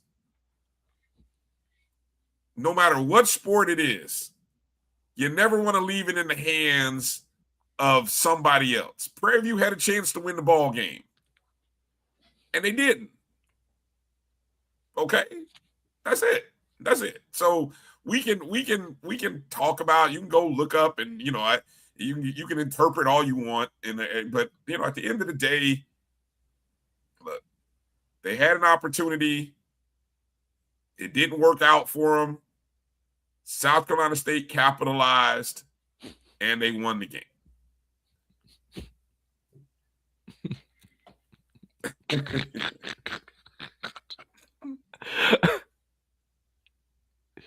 So there you go. All right. We just trying to educate people here. Just trying to let's go through the win totals and recap the 2025 season on the win total line, Drew. All right, let's do that. All right. At the beginning of the year, Drew and I kind of did the good old BCSN totals. We looked at the computer rankings to kind of see what the projections were for the 2025 season. And so now that everybody's season is done, we can really kind of look back on our seasons and say to what degree it was a success or it was a failure. And then I also look at some historical trends over the last couple of years, and that will either make you depressed or make you feel pretty good about what your team has done over the last few years. Exactly. Make the kicks, and we're not even talking about this. This isn't even an issue. So at the end of the day, but yes, fans are short for fanatics. And I love being a fan. And I love all you fanatics on social media. That's why the games are played on the field, not on Madden, Kelvin. Yes. All right. let's start in the Mid-Eastern Athletic Conference.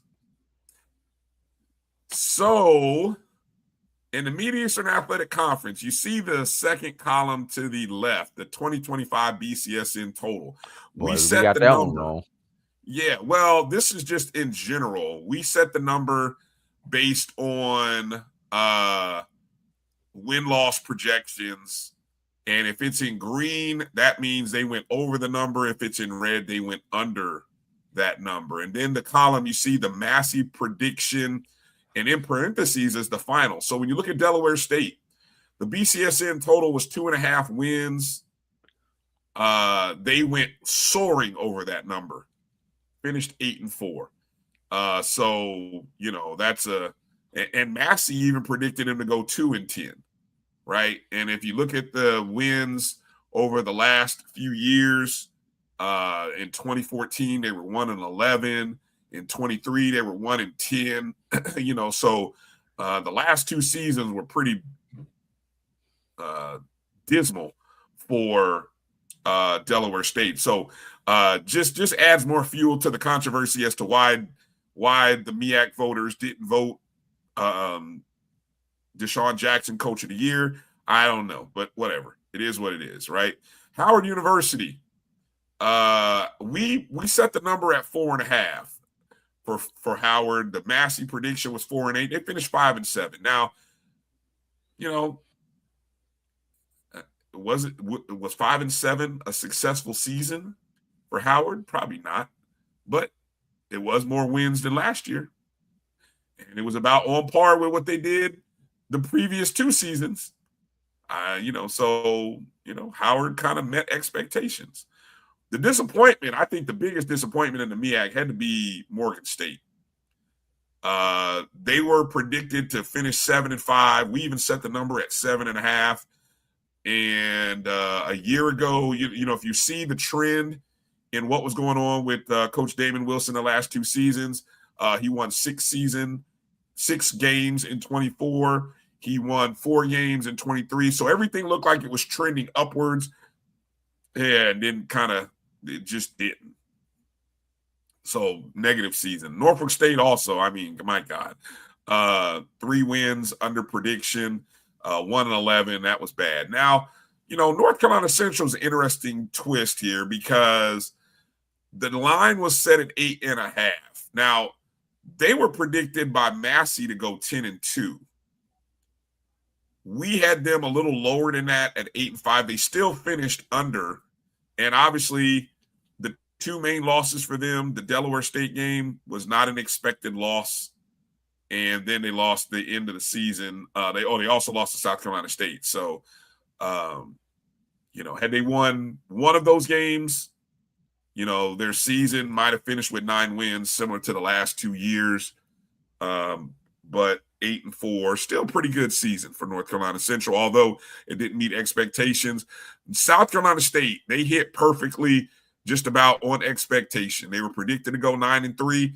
They went 10-3. Obviously, that 10th win coming in the Celebration Bowl, and they went over this season. So year number 2, another 9+ win season for Coach Shinnisberry. And look, even last year, they only played 11 games last year. They didn't even play a full 12-game schedule last year, so they missed on getting their 10th win last season. This year, they got it. Any thoughts there on the MEAC over-under numbers, Drew? Obviously, Delaware State, I think everybody got that one wrong. The rest of them kind of came in where we thought they were. North Carolina Central is what the bookmakers love. Predicted 8.5, they got 8. Uh-huh. That's the kind of action that bookmakers love because it's right there on the border. They knew they moved it up a half game so that you had to with that tough decision, and not directly about South Carolina State, but just about FCS HBCUs in general. 3 10-win teams, Brian. I don't know, and the other 2 were in the SWAC, but 3 10-win teams. Been a while since we've had that, Since we've Brian. had that. Well, I mean, hey, now that we're in this 12-game schedule thing, I mean, I think we're going to see more of that. I think. NCCU is in red because the line was 8.5 wins. A&T Roy, but they only got 8. They needed one more win to get over the Mendoza line. And The other, yeah, no, yeah. Was anybody else close? do you notice another trend, Drew?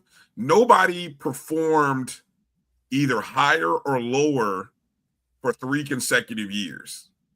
You notice that? Look at the red and greens. So either teams went 2 years like Morgan State where they finished below expectation, or like South Carolina State where they went 2 years above expectation, or North Carolina Central who went 2 years above expectation and then just missed out on being a 3rd consecutive year. Right.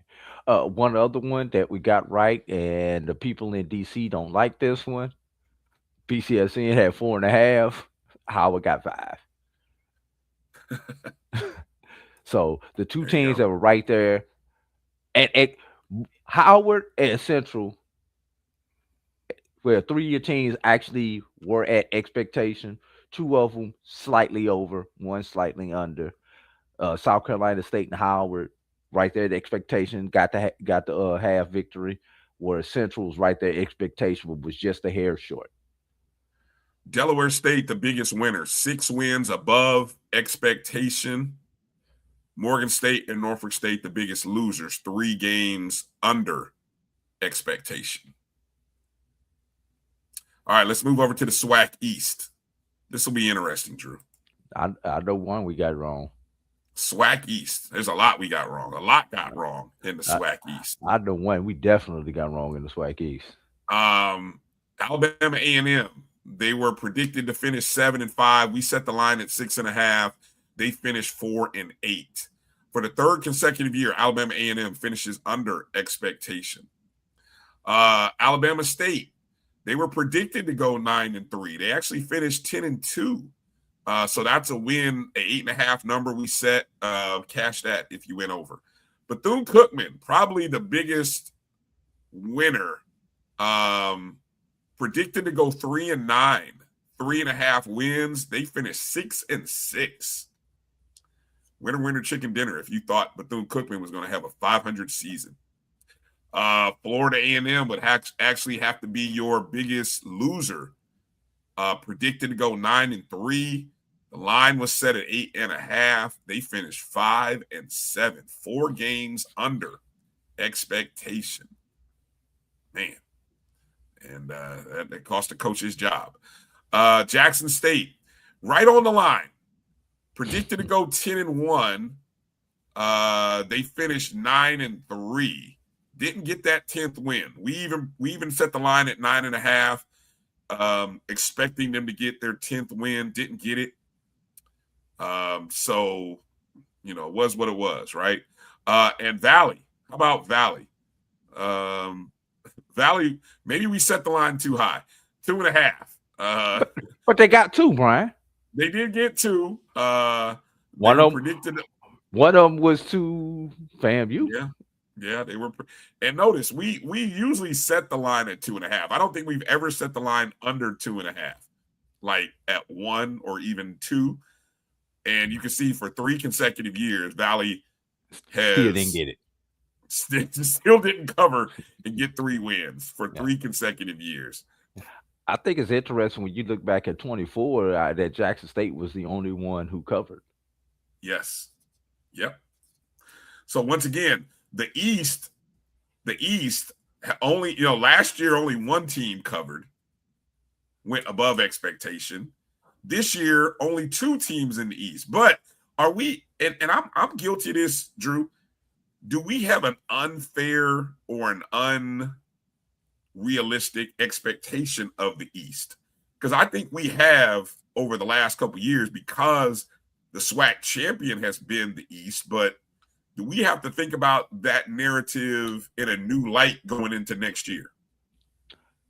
Well, this is next year will be the tell because was this year just an anomaly or a blip on the radar, or we started a new trend where the East is no longer the beast and the West becomes the best Okay, because anything can happen once, Brian, sure. but it has to be two or more to begin a trend. We'll see what happens next year. Yes, G But Boom, two you're and correct. two. It does always run in cycles. Yes, it does. Yes, it does. It's just interesting. Two years ago, it was a split among the East, 3-3, and it has been very shaded to the under the last 2 years. Now let's look at the And SWAC West. maybe that's because with success, the success that East has had in the last 5 years, your expectations become even higher and higher, and it becomes harder to achieve those expectations. Dot, I'm not even gonna respond. That's a good one. That's a good one, Israel. That's a good one. I'm gonna let you ride on that one. That's a good one. All right, let me go to the SWAC West. Lots of green in the SWAC West. All right. Alcorn predicted to go 8-4, finishing 5-7. They went under the 7.5 win total this season, 3 games under expectation. Pine Bluff, 3 games over. They were only predicted to go 1-10. We set it at 2.5. They went over. Best season by far under Coach Hampton. Grambling State, another school, predicted to go 6-6, went 7-5. We set the line at 5.5. They went over. A good year that they came very close to probably winning 8, maybe even 9 wins had that little incident not occurred, and they kind of, flubbed on themselves down the stretch. Who knows what their season could have been like. Of course, Prairie View, 5 wins over expectation. Predicted to go 5-7. We set the line at 6.5. Really just trying to, we were thinking, Drew, if I recall, we were thinking a 500 season, or would they get 7 wins, maybe 8? Look at them, 10-4, 5 games over expectation, or really you could say 4 games if you don't include the last 2. Well, you don't have the championship games are not included in your total. Yeah, they're not included. So it would have been 9 so that would be 9-3 even at regular season. 9-3. 9-3, yeah. So 3 games over expectation then. Yes. Still good. But you would have cashed that ticket if you had Prairie View 6.5. Southern University. There's another one. Everybody blew. Yeah, everyone blew that one. We FAMU and Southern. Ironically, Brian. Ironically, the 2 teams that blew it the most in the on the football field, at least they got their bands to Atlanta. Yes, they did. They did get their bands to Atlanta for the Band of the Year competition. Congratulations to the Human Jukebox for being the Band of the Year. I'm not going to comment on band stuff because, whatever. All right. I will in a second, Brian. Okay, please do, because I have thoughts, but no one wants to hear my band commentary. Texas Southern, above expectation for the second straight year with Chris Dishman. 5.5 was the number. They finished with 6-5. And hey, one play could have changed the whole SWAC West. One play. And so there we go. 4 teams out of the West for the first time go over expectation. And I'm telling you, Drew, it'll be interesting. It'll be interesting what we do with these numbers going into next year. Edwin, I don't think you're looking at the graphic correct. What do you say?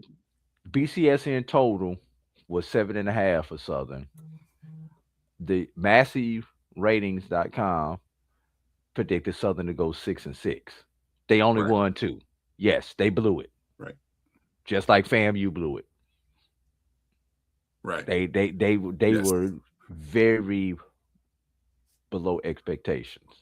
Four games different Below. from the predicted schedule. Again, that Southern was predicted to go 500. They finished 6-6. Again, just flip it back real quick. FAMU is predicted to go 9-3. They finished 5-7. Yeah. So yeah. Right. All right. And in the last three, how about this?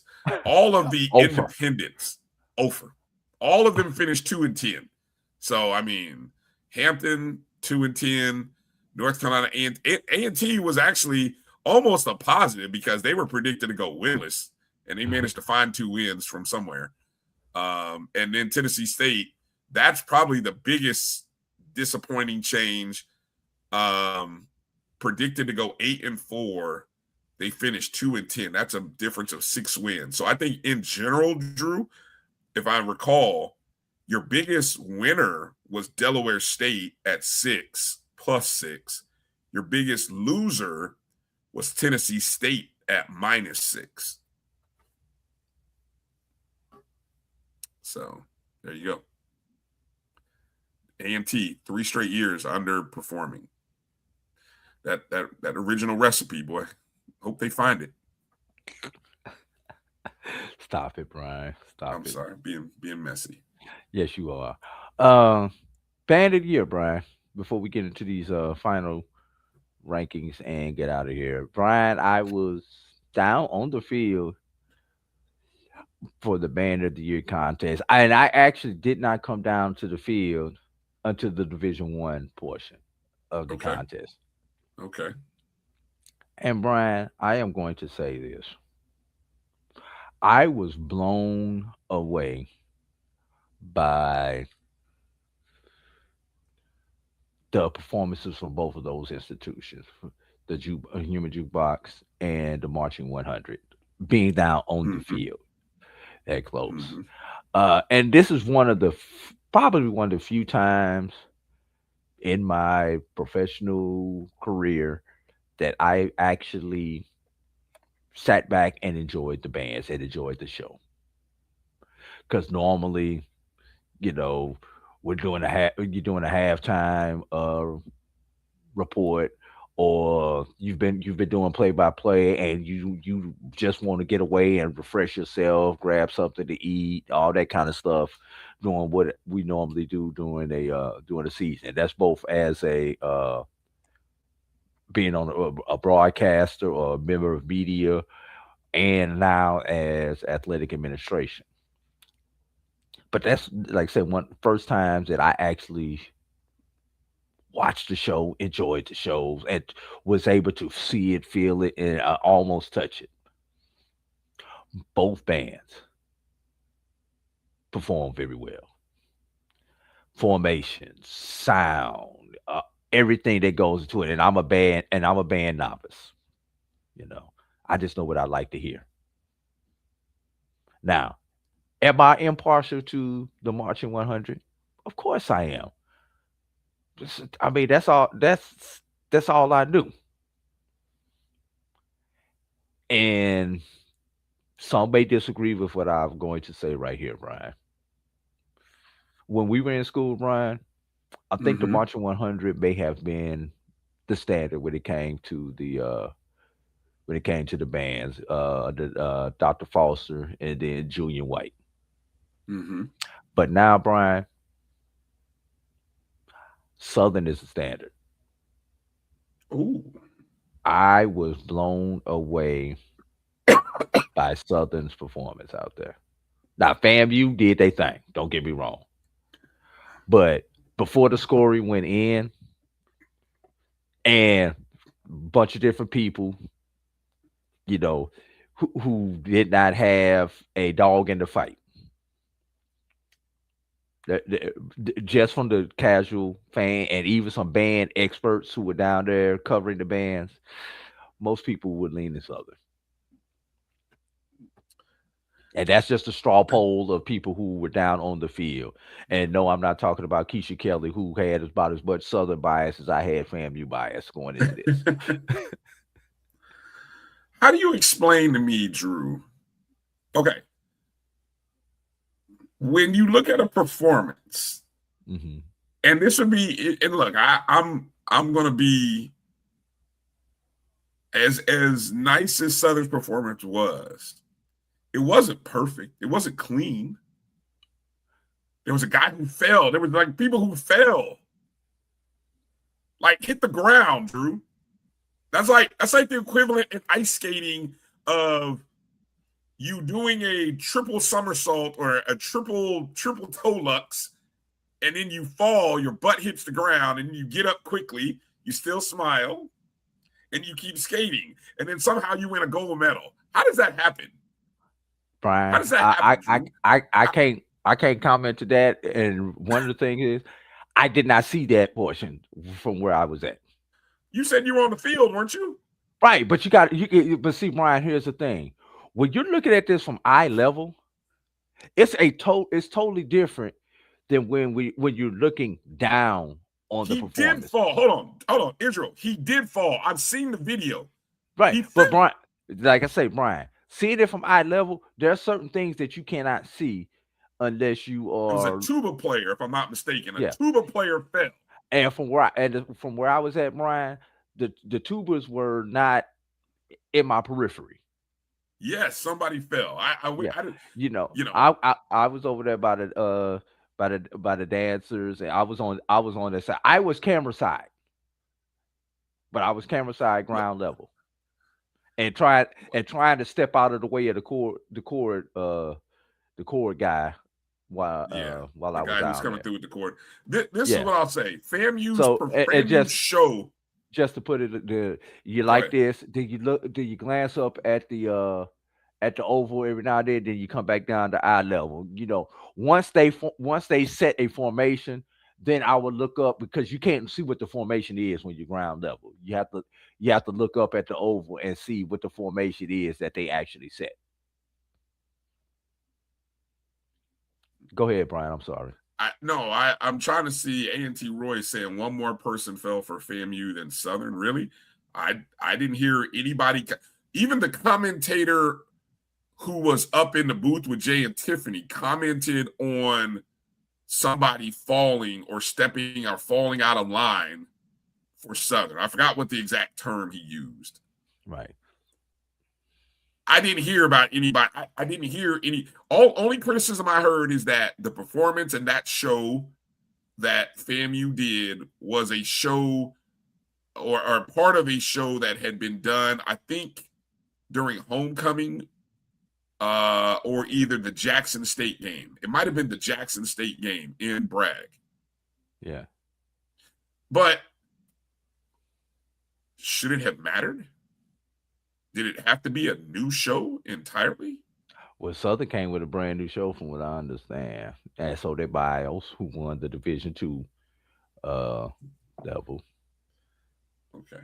Well, and if you go back to the year, y'all gonna hate me for saying this, Jackson State, when the boom was there, they came with a regular halftime show. Did they? Okay. Yes, you have to come with this. This has to be something different. Well, that has been the trend of the judges. They do not want to see a show that they have seen before. Okay. Well, like it's funny. Like you were doing a battle of the bands. Yes. Okay. And I will say this. I did feel going in, and Israel is right. I'm one of those people that I'm a conspiracy theorist on this whole thing. Like, when I saw that somehow Southern had jumped over North Carolina A&T to get into this competition, I was already telling you, FAMU's not going to repeat. It was Southern's to lose, Drew. I really felt that way. I really felt like it was Southern's lose, because Southern is the old SWAC. Southern is the old SWAC bands. And when you've already got schools like Jackson State and Bethune talking about we don't want to be judged, and it's like if you want to ingratiate yourself to the old SWAC bands. Exactly. I did call. I told y'all that. I told y'all I would not be surprised if Southern won this competition because of that whole old SWAC thing. Now, I just thought it was Southern's to lose. Now, I thought that when that happened with the tuba player falling, I thought that was the door that was left open for FAMU. And what's ironic about that, Brian? That's how FAMU took it from A&T Okay. 2 years ago when A&T had that one mistake that opened the door for Florida A&M to get it. Right. Because I'm gonna be honest with you, I think if A&T didn't make that mistake last year, A&T probably would have repeated. Now, I will say the one thing that probably helped Southern is Southern's the dancing dolls. If we just focus on auxiliaries, which would be the dancing dolls versus the flag corps for FAMU, I thought the dancing. I mean, it's gonna be hard to say the dancing dolls don't win that competition or don't, but they did, and I don't know. Yeah. I just I just thought from I don't know, man. Yeah, like I said, I'm biased. I'll admit it. I'll tell you. And I thought FAMU show was good. Jackson State or Southern's was good. I just thought they left the door open.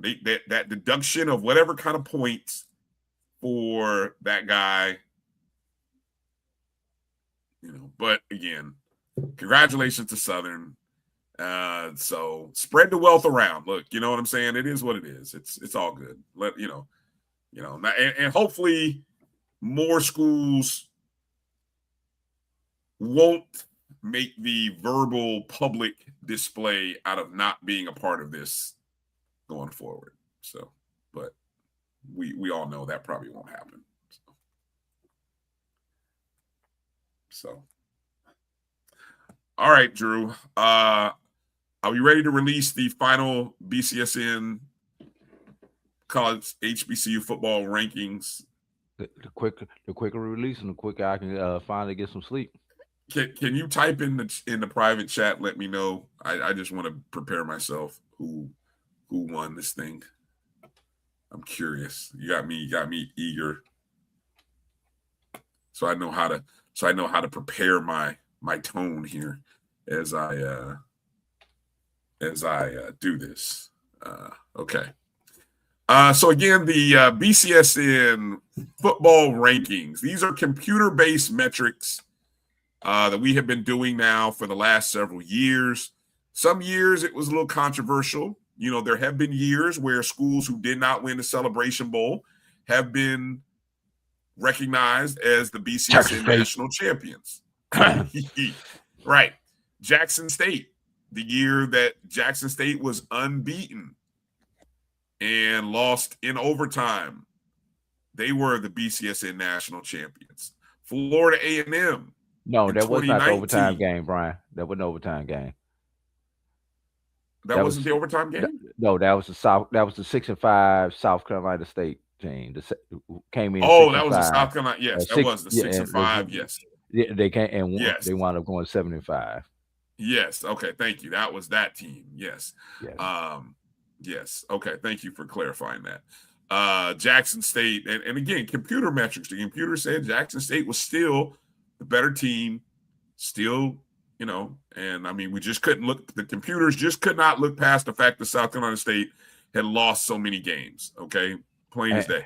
And we'll throw another one out there, Brian. The FAMU 2019. The year they were on sanctions but had the best record. Self-imposed, not an NCAA sanction. Yeah. A self-imposed sanction, which only prevented them from going to the Celebration Bowl, but they won the MEAC. Technically, they won the MEAC. Had the best record, beat everybody in the MEAC, including North Carolina A&T. Who was the representative? Who won the Celebration Bowl? Right. Yeah. So FAMU was recognized as the BC. So we've had controversial decisions, and those are two of the most notarized. I think every other year we've ran. It's gone to script. It's gone to script. And I will say, just like the history of Black college football, and really college football up until maybe very recently, with the newspaper and media organizations have been recognizing national champions because there really hasn't been too many opportunities where teams had a chance to play each other in a playoff format. They recently started doing it in 1978 at the FCS Division I AA level. It's been happening for years in the D2 level, right, Drew? Probably for, years. However long D2's been around. I think they've had playoff divisions, right? The college football world, this 12-team playoff, actually, when they went to 4, that was the closest thing to a real playoff. But even that, you had somebody who was left off. And that's right. Number 5 is going to fuss. Number 13 is going to fuss. Right. But at least with 13, with 13, even in our basketball, 13th ranked team, I can say you're the 13th ranked team, and it is what it is. Right. Even in NCAA, the first 4 out are going to fuss. I ain't worried about the first 4 out. I'm sorry. You're out. That's just me. But anyway. So yeah, college football, and then in black college football, you've always had these moments where media organizations as far back as the Pittsburgh Courier have always recognized. Now, when media organizations recognize these institutions, it's up to the institutions to choose whether they want to acknowledge it. Yeah, for example, I give all respect and praise to Willie Simmons because he and Florida A&M acknowledged and accepted our 2019 recognition. Jackson State has not. I don't think they recognize our national championship that we awarded them in 2020. Was it 2 or 1? 21, I think it was. 22, I think. But neither here nor there. I just wanted to point that out before we get into it. All right, let's get into it, Drew. Let's introduce the final BCSN top 5 rankings for this football season. We'll start with the under D1 level, the Division II and NAIA, although we don't have any NAIAs that really made a blip this year, so this is all Division II. All right, the final under D1 rankings are, we're going from 5 to 1. Number 5, finishing the year, Kentucky State, 795.45 points. Great year for Kentucky State. Number 4, Johnson C. Smith, 801.73, the CIAA champions. Great season, outstanding season for them. Number 3, Virginia Union, barely squeaking by Johnson C. Smith, 805.07, even though they lost to Johnson C. in the championship of the CIAA. Number 2, Benedict College, 928.01, made it to the regional semifinals thanks to the Wingate Wish. Is that what we called it? Yes, Wingate Wish. The Wingate Wish. And our 2025 under D1 HBCU national champions, the Albany State Golden Rams, led by head coach Quinn Gray. The SIAC champions went 12-2, went to the NCAA regional finals, the Elite 8, with points 973.16. Congratulations to Coach Gray and Albany State Golden Rams. Have we crowned them a champion before, Drew? Do you recall? Not Albany State that I recall.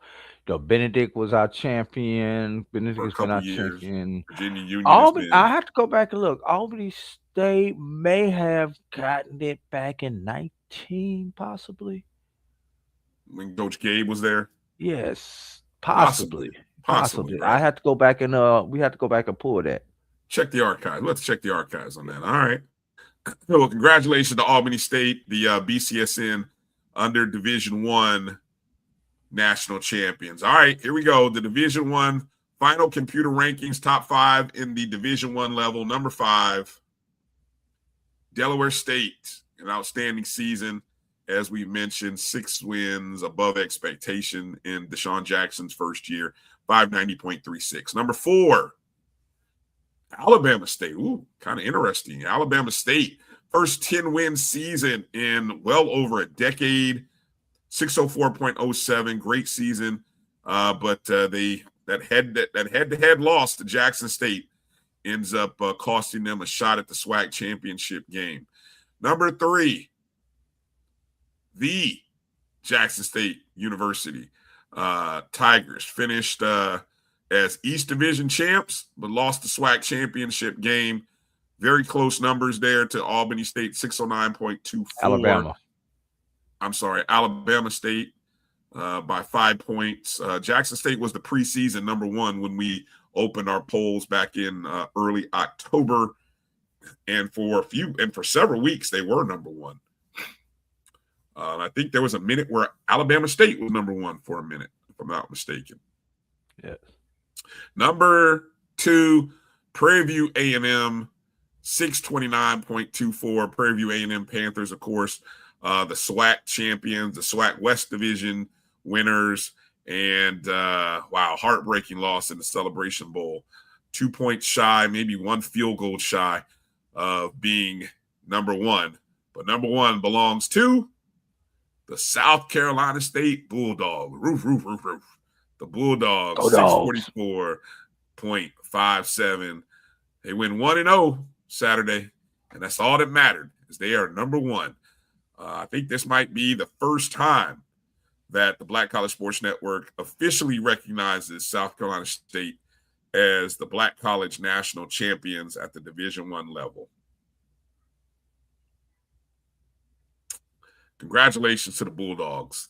I think it'll be unanimous, undisputed national champion. I don't see there's any dispute with that. On both levels. On both levels, right. I think this is a year where it was undisputed. So, all right. Well, Drew, I think that's about wraps it up for us tonight. I think we hit all the things we need to hit on.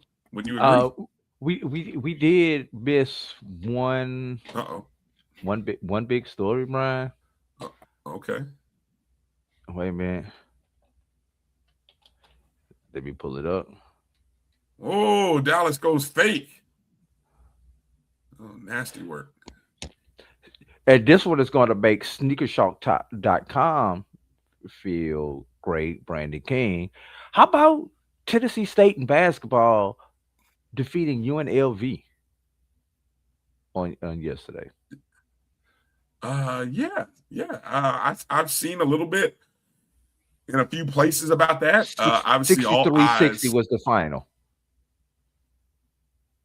What was the final? 63-60? 63-60 was the final in that particular ball game. And in that game, Travis Harper and Aaron Kumar, I hope I'm saying that correctly, charged to my head, not my heart, led the way for Tennessee State with 12 points each. Kumar had 8 rebounds. Harper had 3 rebounds. Carlos Williams also chipped in 10 points in 27 minutes in that particular contest, Brian. So great win. Brian, wasn't it Who's you the head who coach said again for Tennessee State? do not Former know Duke, off the top of my former head. Dookie, right? Do not know off the top of my head. Was it Nolan Smith? Yes, Nolan Smith. Yep. You're correct. Okay. Yeah. I was almost thinking Nolan Richardson. I know he didn't come out of retirement. Nah, former Dookie, Nolan Smith. Yeah.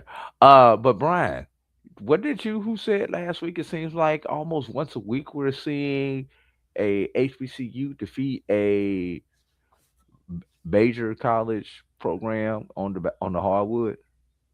Yeah, I did. And another week goes by and we get another W. Yeah. You had Southern's women put up another one. They beat another. I think last weekend we were talking about them beating somebody out of the Big 12, and then they turned around and played another Big 12 opponent. They beat Houston. Houston women out of the Big Yeah. 12. Back to back, they beat back to back Big 12 opponents. So they're gonna be blacklisted in the Big 12. They're not, teams are gonna be like, nah, we're not playing y'all. Nah. But no, I'm by next week's show, Drew, I'm gonna look up the statistics on where the MEAC and SWAC are with their net ratings, because I got a feeling it might be pretty good. Well, Brian, do we have a minute to play the game, Brian? We always got time to play games. Real quick, Tennessee State men, they are 6-4 overall on the season. 6-4 overall. So all right. I'm just looking at the schedule, seeing if there are any games against any major programs that are coming up. How about Wednesday? Texas Southern, North Carolina State. Also on Wednesday, Alabama State, Cincinnati. Alabama A&M, Ole Miss. Bethune-Cookman, St. Louis. A lot of good matchups on Wednesday. That could be an upset. That could be a win for Bethune. Right. How about Friday? Valley goes to Florida State. And these are on the men's sides, everybody. Alcorn goes to Baylor. FAMU Tulsa is not a big matchup. No, but hopefully FAMU can get a win. How about Sunday? Southern Baylor. Alabama A&M, Chattanooga. Florida A&M, Texas Christian. All right, that's the men's side, Ryan. Where's the upset? I don't know. You caught me off guard. I wanted to play the game, but that's cool. That's cool. I have. All right, let's go. I mean, Bethune-Cookman is the school that I most have eyes on, but I'm about to start paying attention to Southern. Who is it? Edwin that just posted in there. Yeah, Edwin said Southern's got the number 4 scorer in the nation. So who does Southern play this week? I just flipped over to the women's you flipped side. Okay. Edwin, who does Southern men play this week? That's the one I may have to pay attention to. All right, we're on the women's side now, Brian. Some highlight matchups. Texas Southern travels to East Texas A&M. This is Monday. Alcorn to UAB on Monday. Tuesday, Bethune-Cookman to Richmond. UAPB to Texas Christian. Wednesday, Prairie View Lamar. Grambling State Rice. FAMU Florida. Valley University of Mississippi. Alabama A&M, North Alabama, Alabama State to Mississippi State, Texas Southern, and UT Arlington. All those are on Wednesday on the women's side. Thursday, Arkansas Pine Bluff to Tulsa, Alcorn and Auburn. Here's one. Thursday, Brian. That's an interesting one. Larry Vickers at Auburn. Yes. Going up against Alcorn State. The coach name slips my mind right at the moment. Killebrew. Is it? It's with the K. It starts with a K. I know. Anyway. Yeah. Here you go, Brian. Can it be 3 in a row? How about Southern Baylor on Thursday? Ooh. Southern at Baylor. Another Big 10, another Big 12 school. Trust me, Baylor's going to be so ready for that game. But here's the one thing about Baylor. Baylor's 13th in the nation. Unlike Arizona and Houston, who are not ranked in the top 25, Baylor is. Baylor will be alert and ready for that game. I bet you anything. Yeah. All right. Friday, Bethune-Cookman, Stonehill. I don't know who that is. That don't sound like a D1 matchup. No. Jackson State, Illinois. Friday. Blowout. And then, let's see, Saturday, Texas Southern at Vanderbilt. Bethune-Cookman at William & Mary. Alabama A&M at Richmond. Valley at UAB. And Sunday. You haven't said Howard. Is Howard women off? I hadn't got to the BAC yet. Oh, okay. Okay. Yeah. Prairie View, Texas A&M. Jackson State goes to Purdue. Here's one they may be able to get, Brian. Another Collective doggone Big shakes. 12 school. No, they're not Big 12 anymore. The ACC on it. SMU, the ACC. ACC. Yeah. Okay, SMU, Southern goes to JCC. SMU on Sunday, Brian. That might be one they can pick off. Yes. Yeah. Bold prediction, not so bold. Southern's women will get a win this week. Get somebody. Just looking at the went to the standings. BAC page that has the Celebration Bowl picture, South Carolina State graphic on their page. You know what's encouraging though is I look at non-conference right now in the SWAC women.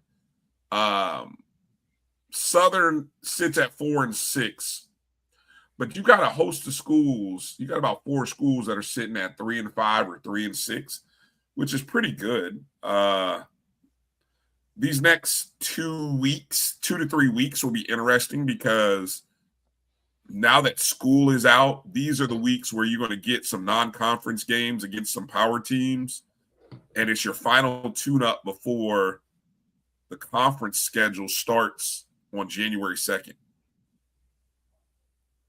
Yeah. So quickly flip it over to the BAC, Brian. Ben side Tuesday, Howard at Drexel. Win for Maryland Eastern Shore at Wagner. Delaware State goes to St. Joseph's. Here's one though, but Norfolk and Grambling play on Thursday, Brian. HBC matchup. That should be fun. That should be a fun, good game. Morgan State gets to travel all the way to face Cal on Friday. Morgan State 1-11 so far on the season. Coppin State goes to Navy. 2-10 Coppin State. Yeah. Yeah. All right. Yikes. And then Saturday, Howard, UNC Wilmington. Sunday, Morgan State. Howard should win that game. Morgan State goes out to the University of San Francisco. And moving on to the women's side. Let's see. Norfolk Campbell on Monday. Morgan State, LSU. Howard, Cincinnati on Tuesday. Central, North Carolina Central plays Queens, Towson, Maryland Eastern Shore. Thursday, Norfolk State at Ohio State. Friday, Coppin State at Temple. Morgan State at Davidson. Saturday, South Carolina State travels down to Florida State, Delaware State to Tulane. And Sunday, Morgan State to Loyola. Coppin State, Georgia. Norfolk, Elon. And Brian, don't forget about the Chris Paul Classic here in Atlanta. That'll be coming up this weekend. That game that I was talking to you about is actually going to be played here in Atlanta at the Gateway Arena. So the schedule, if you are in Atlanta, come on out to the Gateway Arena. And those who don't know what the Gateway Arena is, that's where the SWAC tournament is being held at later on this basketball season. Thursday's lineup: Clark Atlanta versus Lincoln, PA at 11 o'clock. 1:30, Fayetteville State versus Morehouse. 5 o'clock, Jackson State versus Hampton. 7:30, Grambling State versus Norfolk State. On Friday, Lincoln, PA versus Morehouse at 11. 1:30, Clark Atlanta versus Fayetteville State. And the night games, Hampton versus Grambling State, Jackson State versus Norfolk State. And that's in the Chris Paul Family Foundation Classic. All right.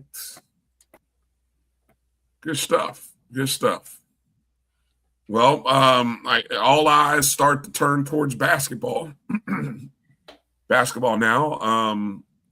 We'll finish up with a few other football coaching hires. Hampton has a new coach. We'll talk about that position next week. We'll see if FAMU has named a new coach yet. That'll be worth talking about. And then we'll see who's still left out there on the vine. And we'll go there. We'll go with some more. So, all right. Is that it, Drew? Can we get out of here? Please and thank you. All right. Thanks for watching the BCSN Sports Wrap, the longest running HBCU sports talk show on the internet. We appreciate all of you guys watching. Appreciate everybody supporting the channel. You can do us a solid if you're a podcast listener to go download the BCSN Pod Zone everywhere that you download and listen to podcasts at Spotify, Amazon Music, iHeartRadio, Apple, and Google Podcast. Just go find BCSN Pod Zone. All of the shows on the Black College Sports Network are available there. Download, subscribe, rate, and review. We appreciate you. All right. Be well, everybody. For A.D. Drew, I'm Bryan Fulford. Congratulations to the South Carolina State Bulldogs and the Albany State Golden Rams, our Black College Sports Network national champions, and, of course, to the Bulldogs, the 2025 Cricket Wireless Celebration Bowl champions as well. Appreciate everybody in the chats. Be well. Have a great week. Continue having a blessed holiday season, and we'll see you all next Sunday. Drew, next Sunday, I'll be in Vegas. Vegas, baby, Vegas. I don't know how I'm going to do the show next Sunday, for pleasure or for personal? Basketball. So I don't know, that's a little bit of both. But we're taking the team out to the Jerry. You do realize that this show is at 3:00 Vegas time, right? Yes, unfortunately. So I don't know how that's going to work out. We'll talk about it. We're participating in the Jerry Tarkanian Classic. It's a big holiday, big hoops event going on in Vegas. There's a lot of teams participating. So, Edwin. Gosh, Edwin. Quiet. That's his excuse, y'all. Anyway. All right.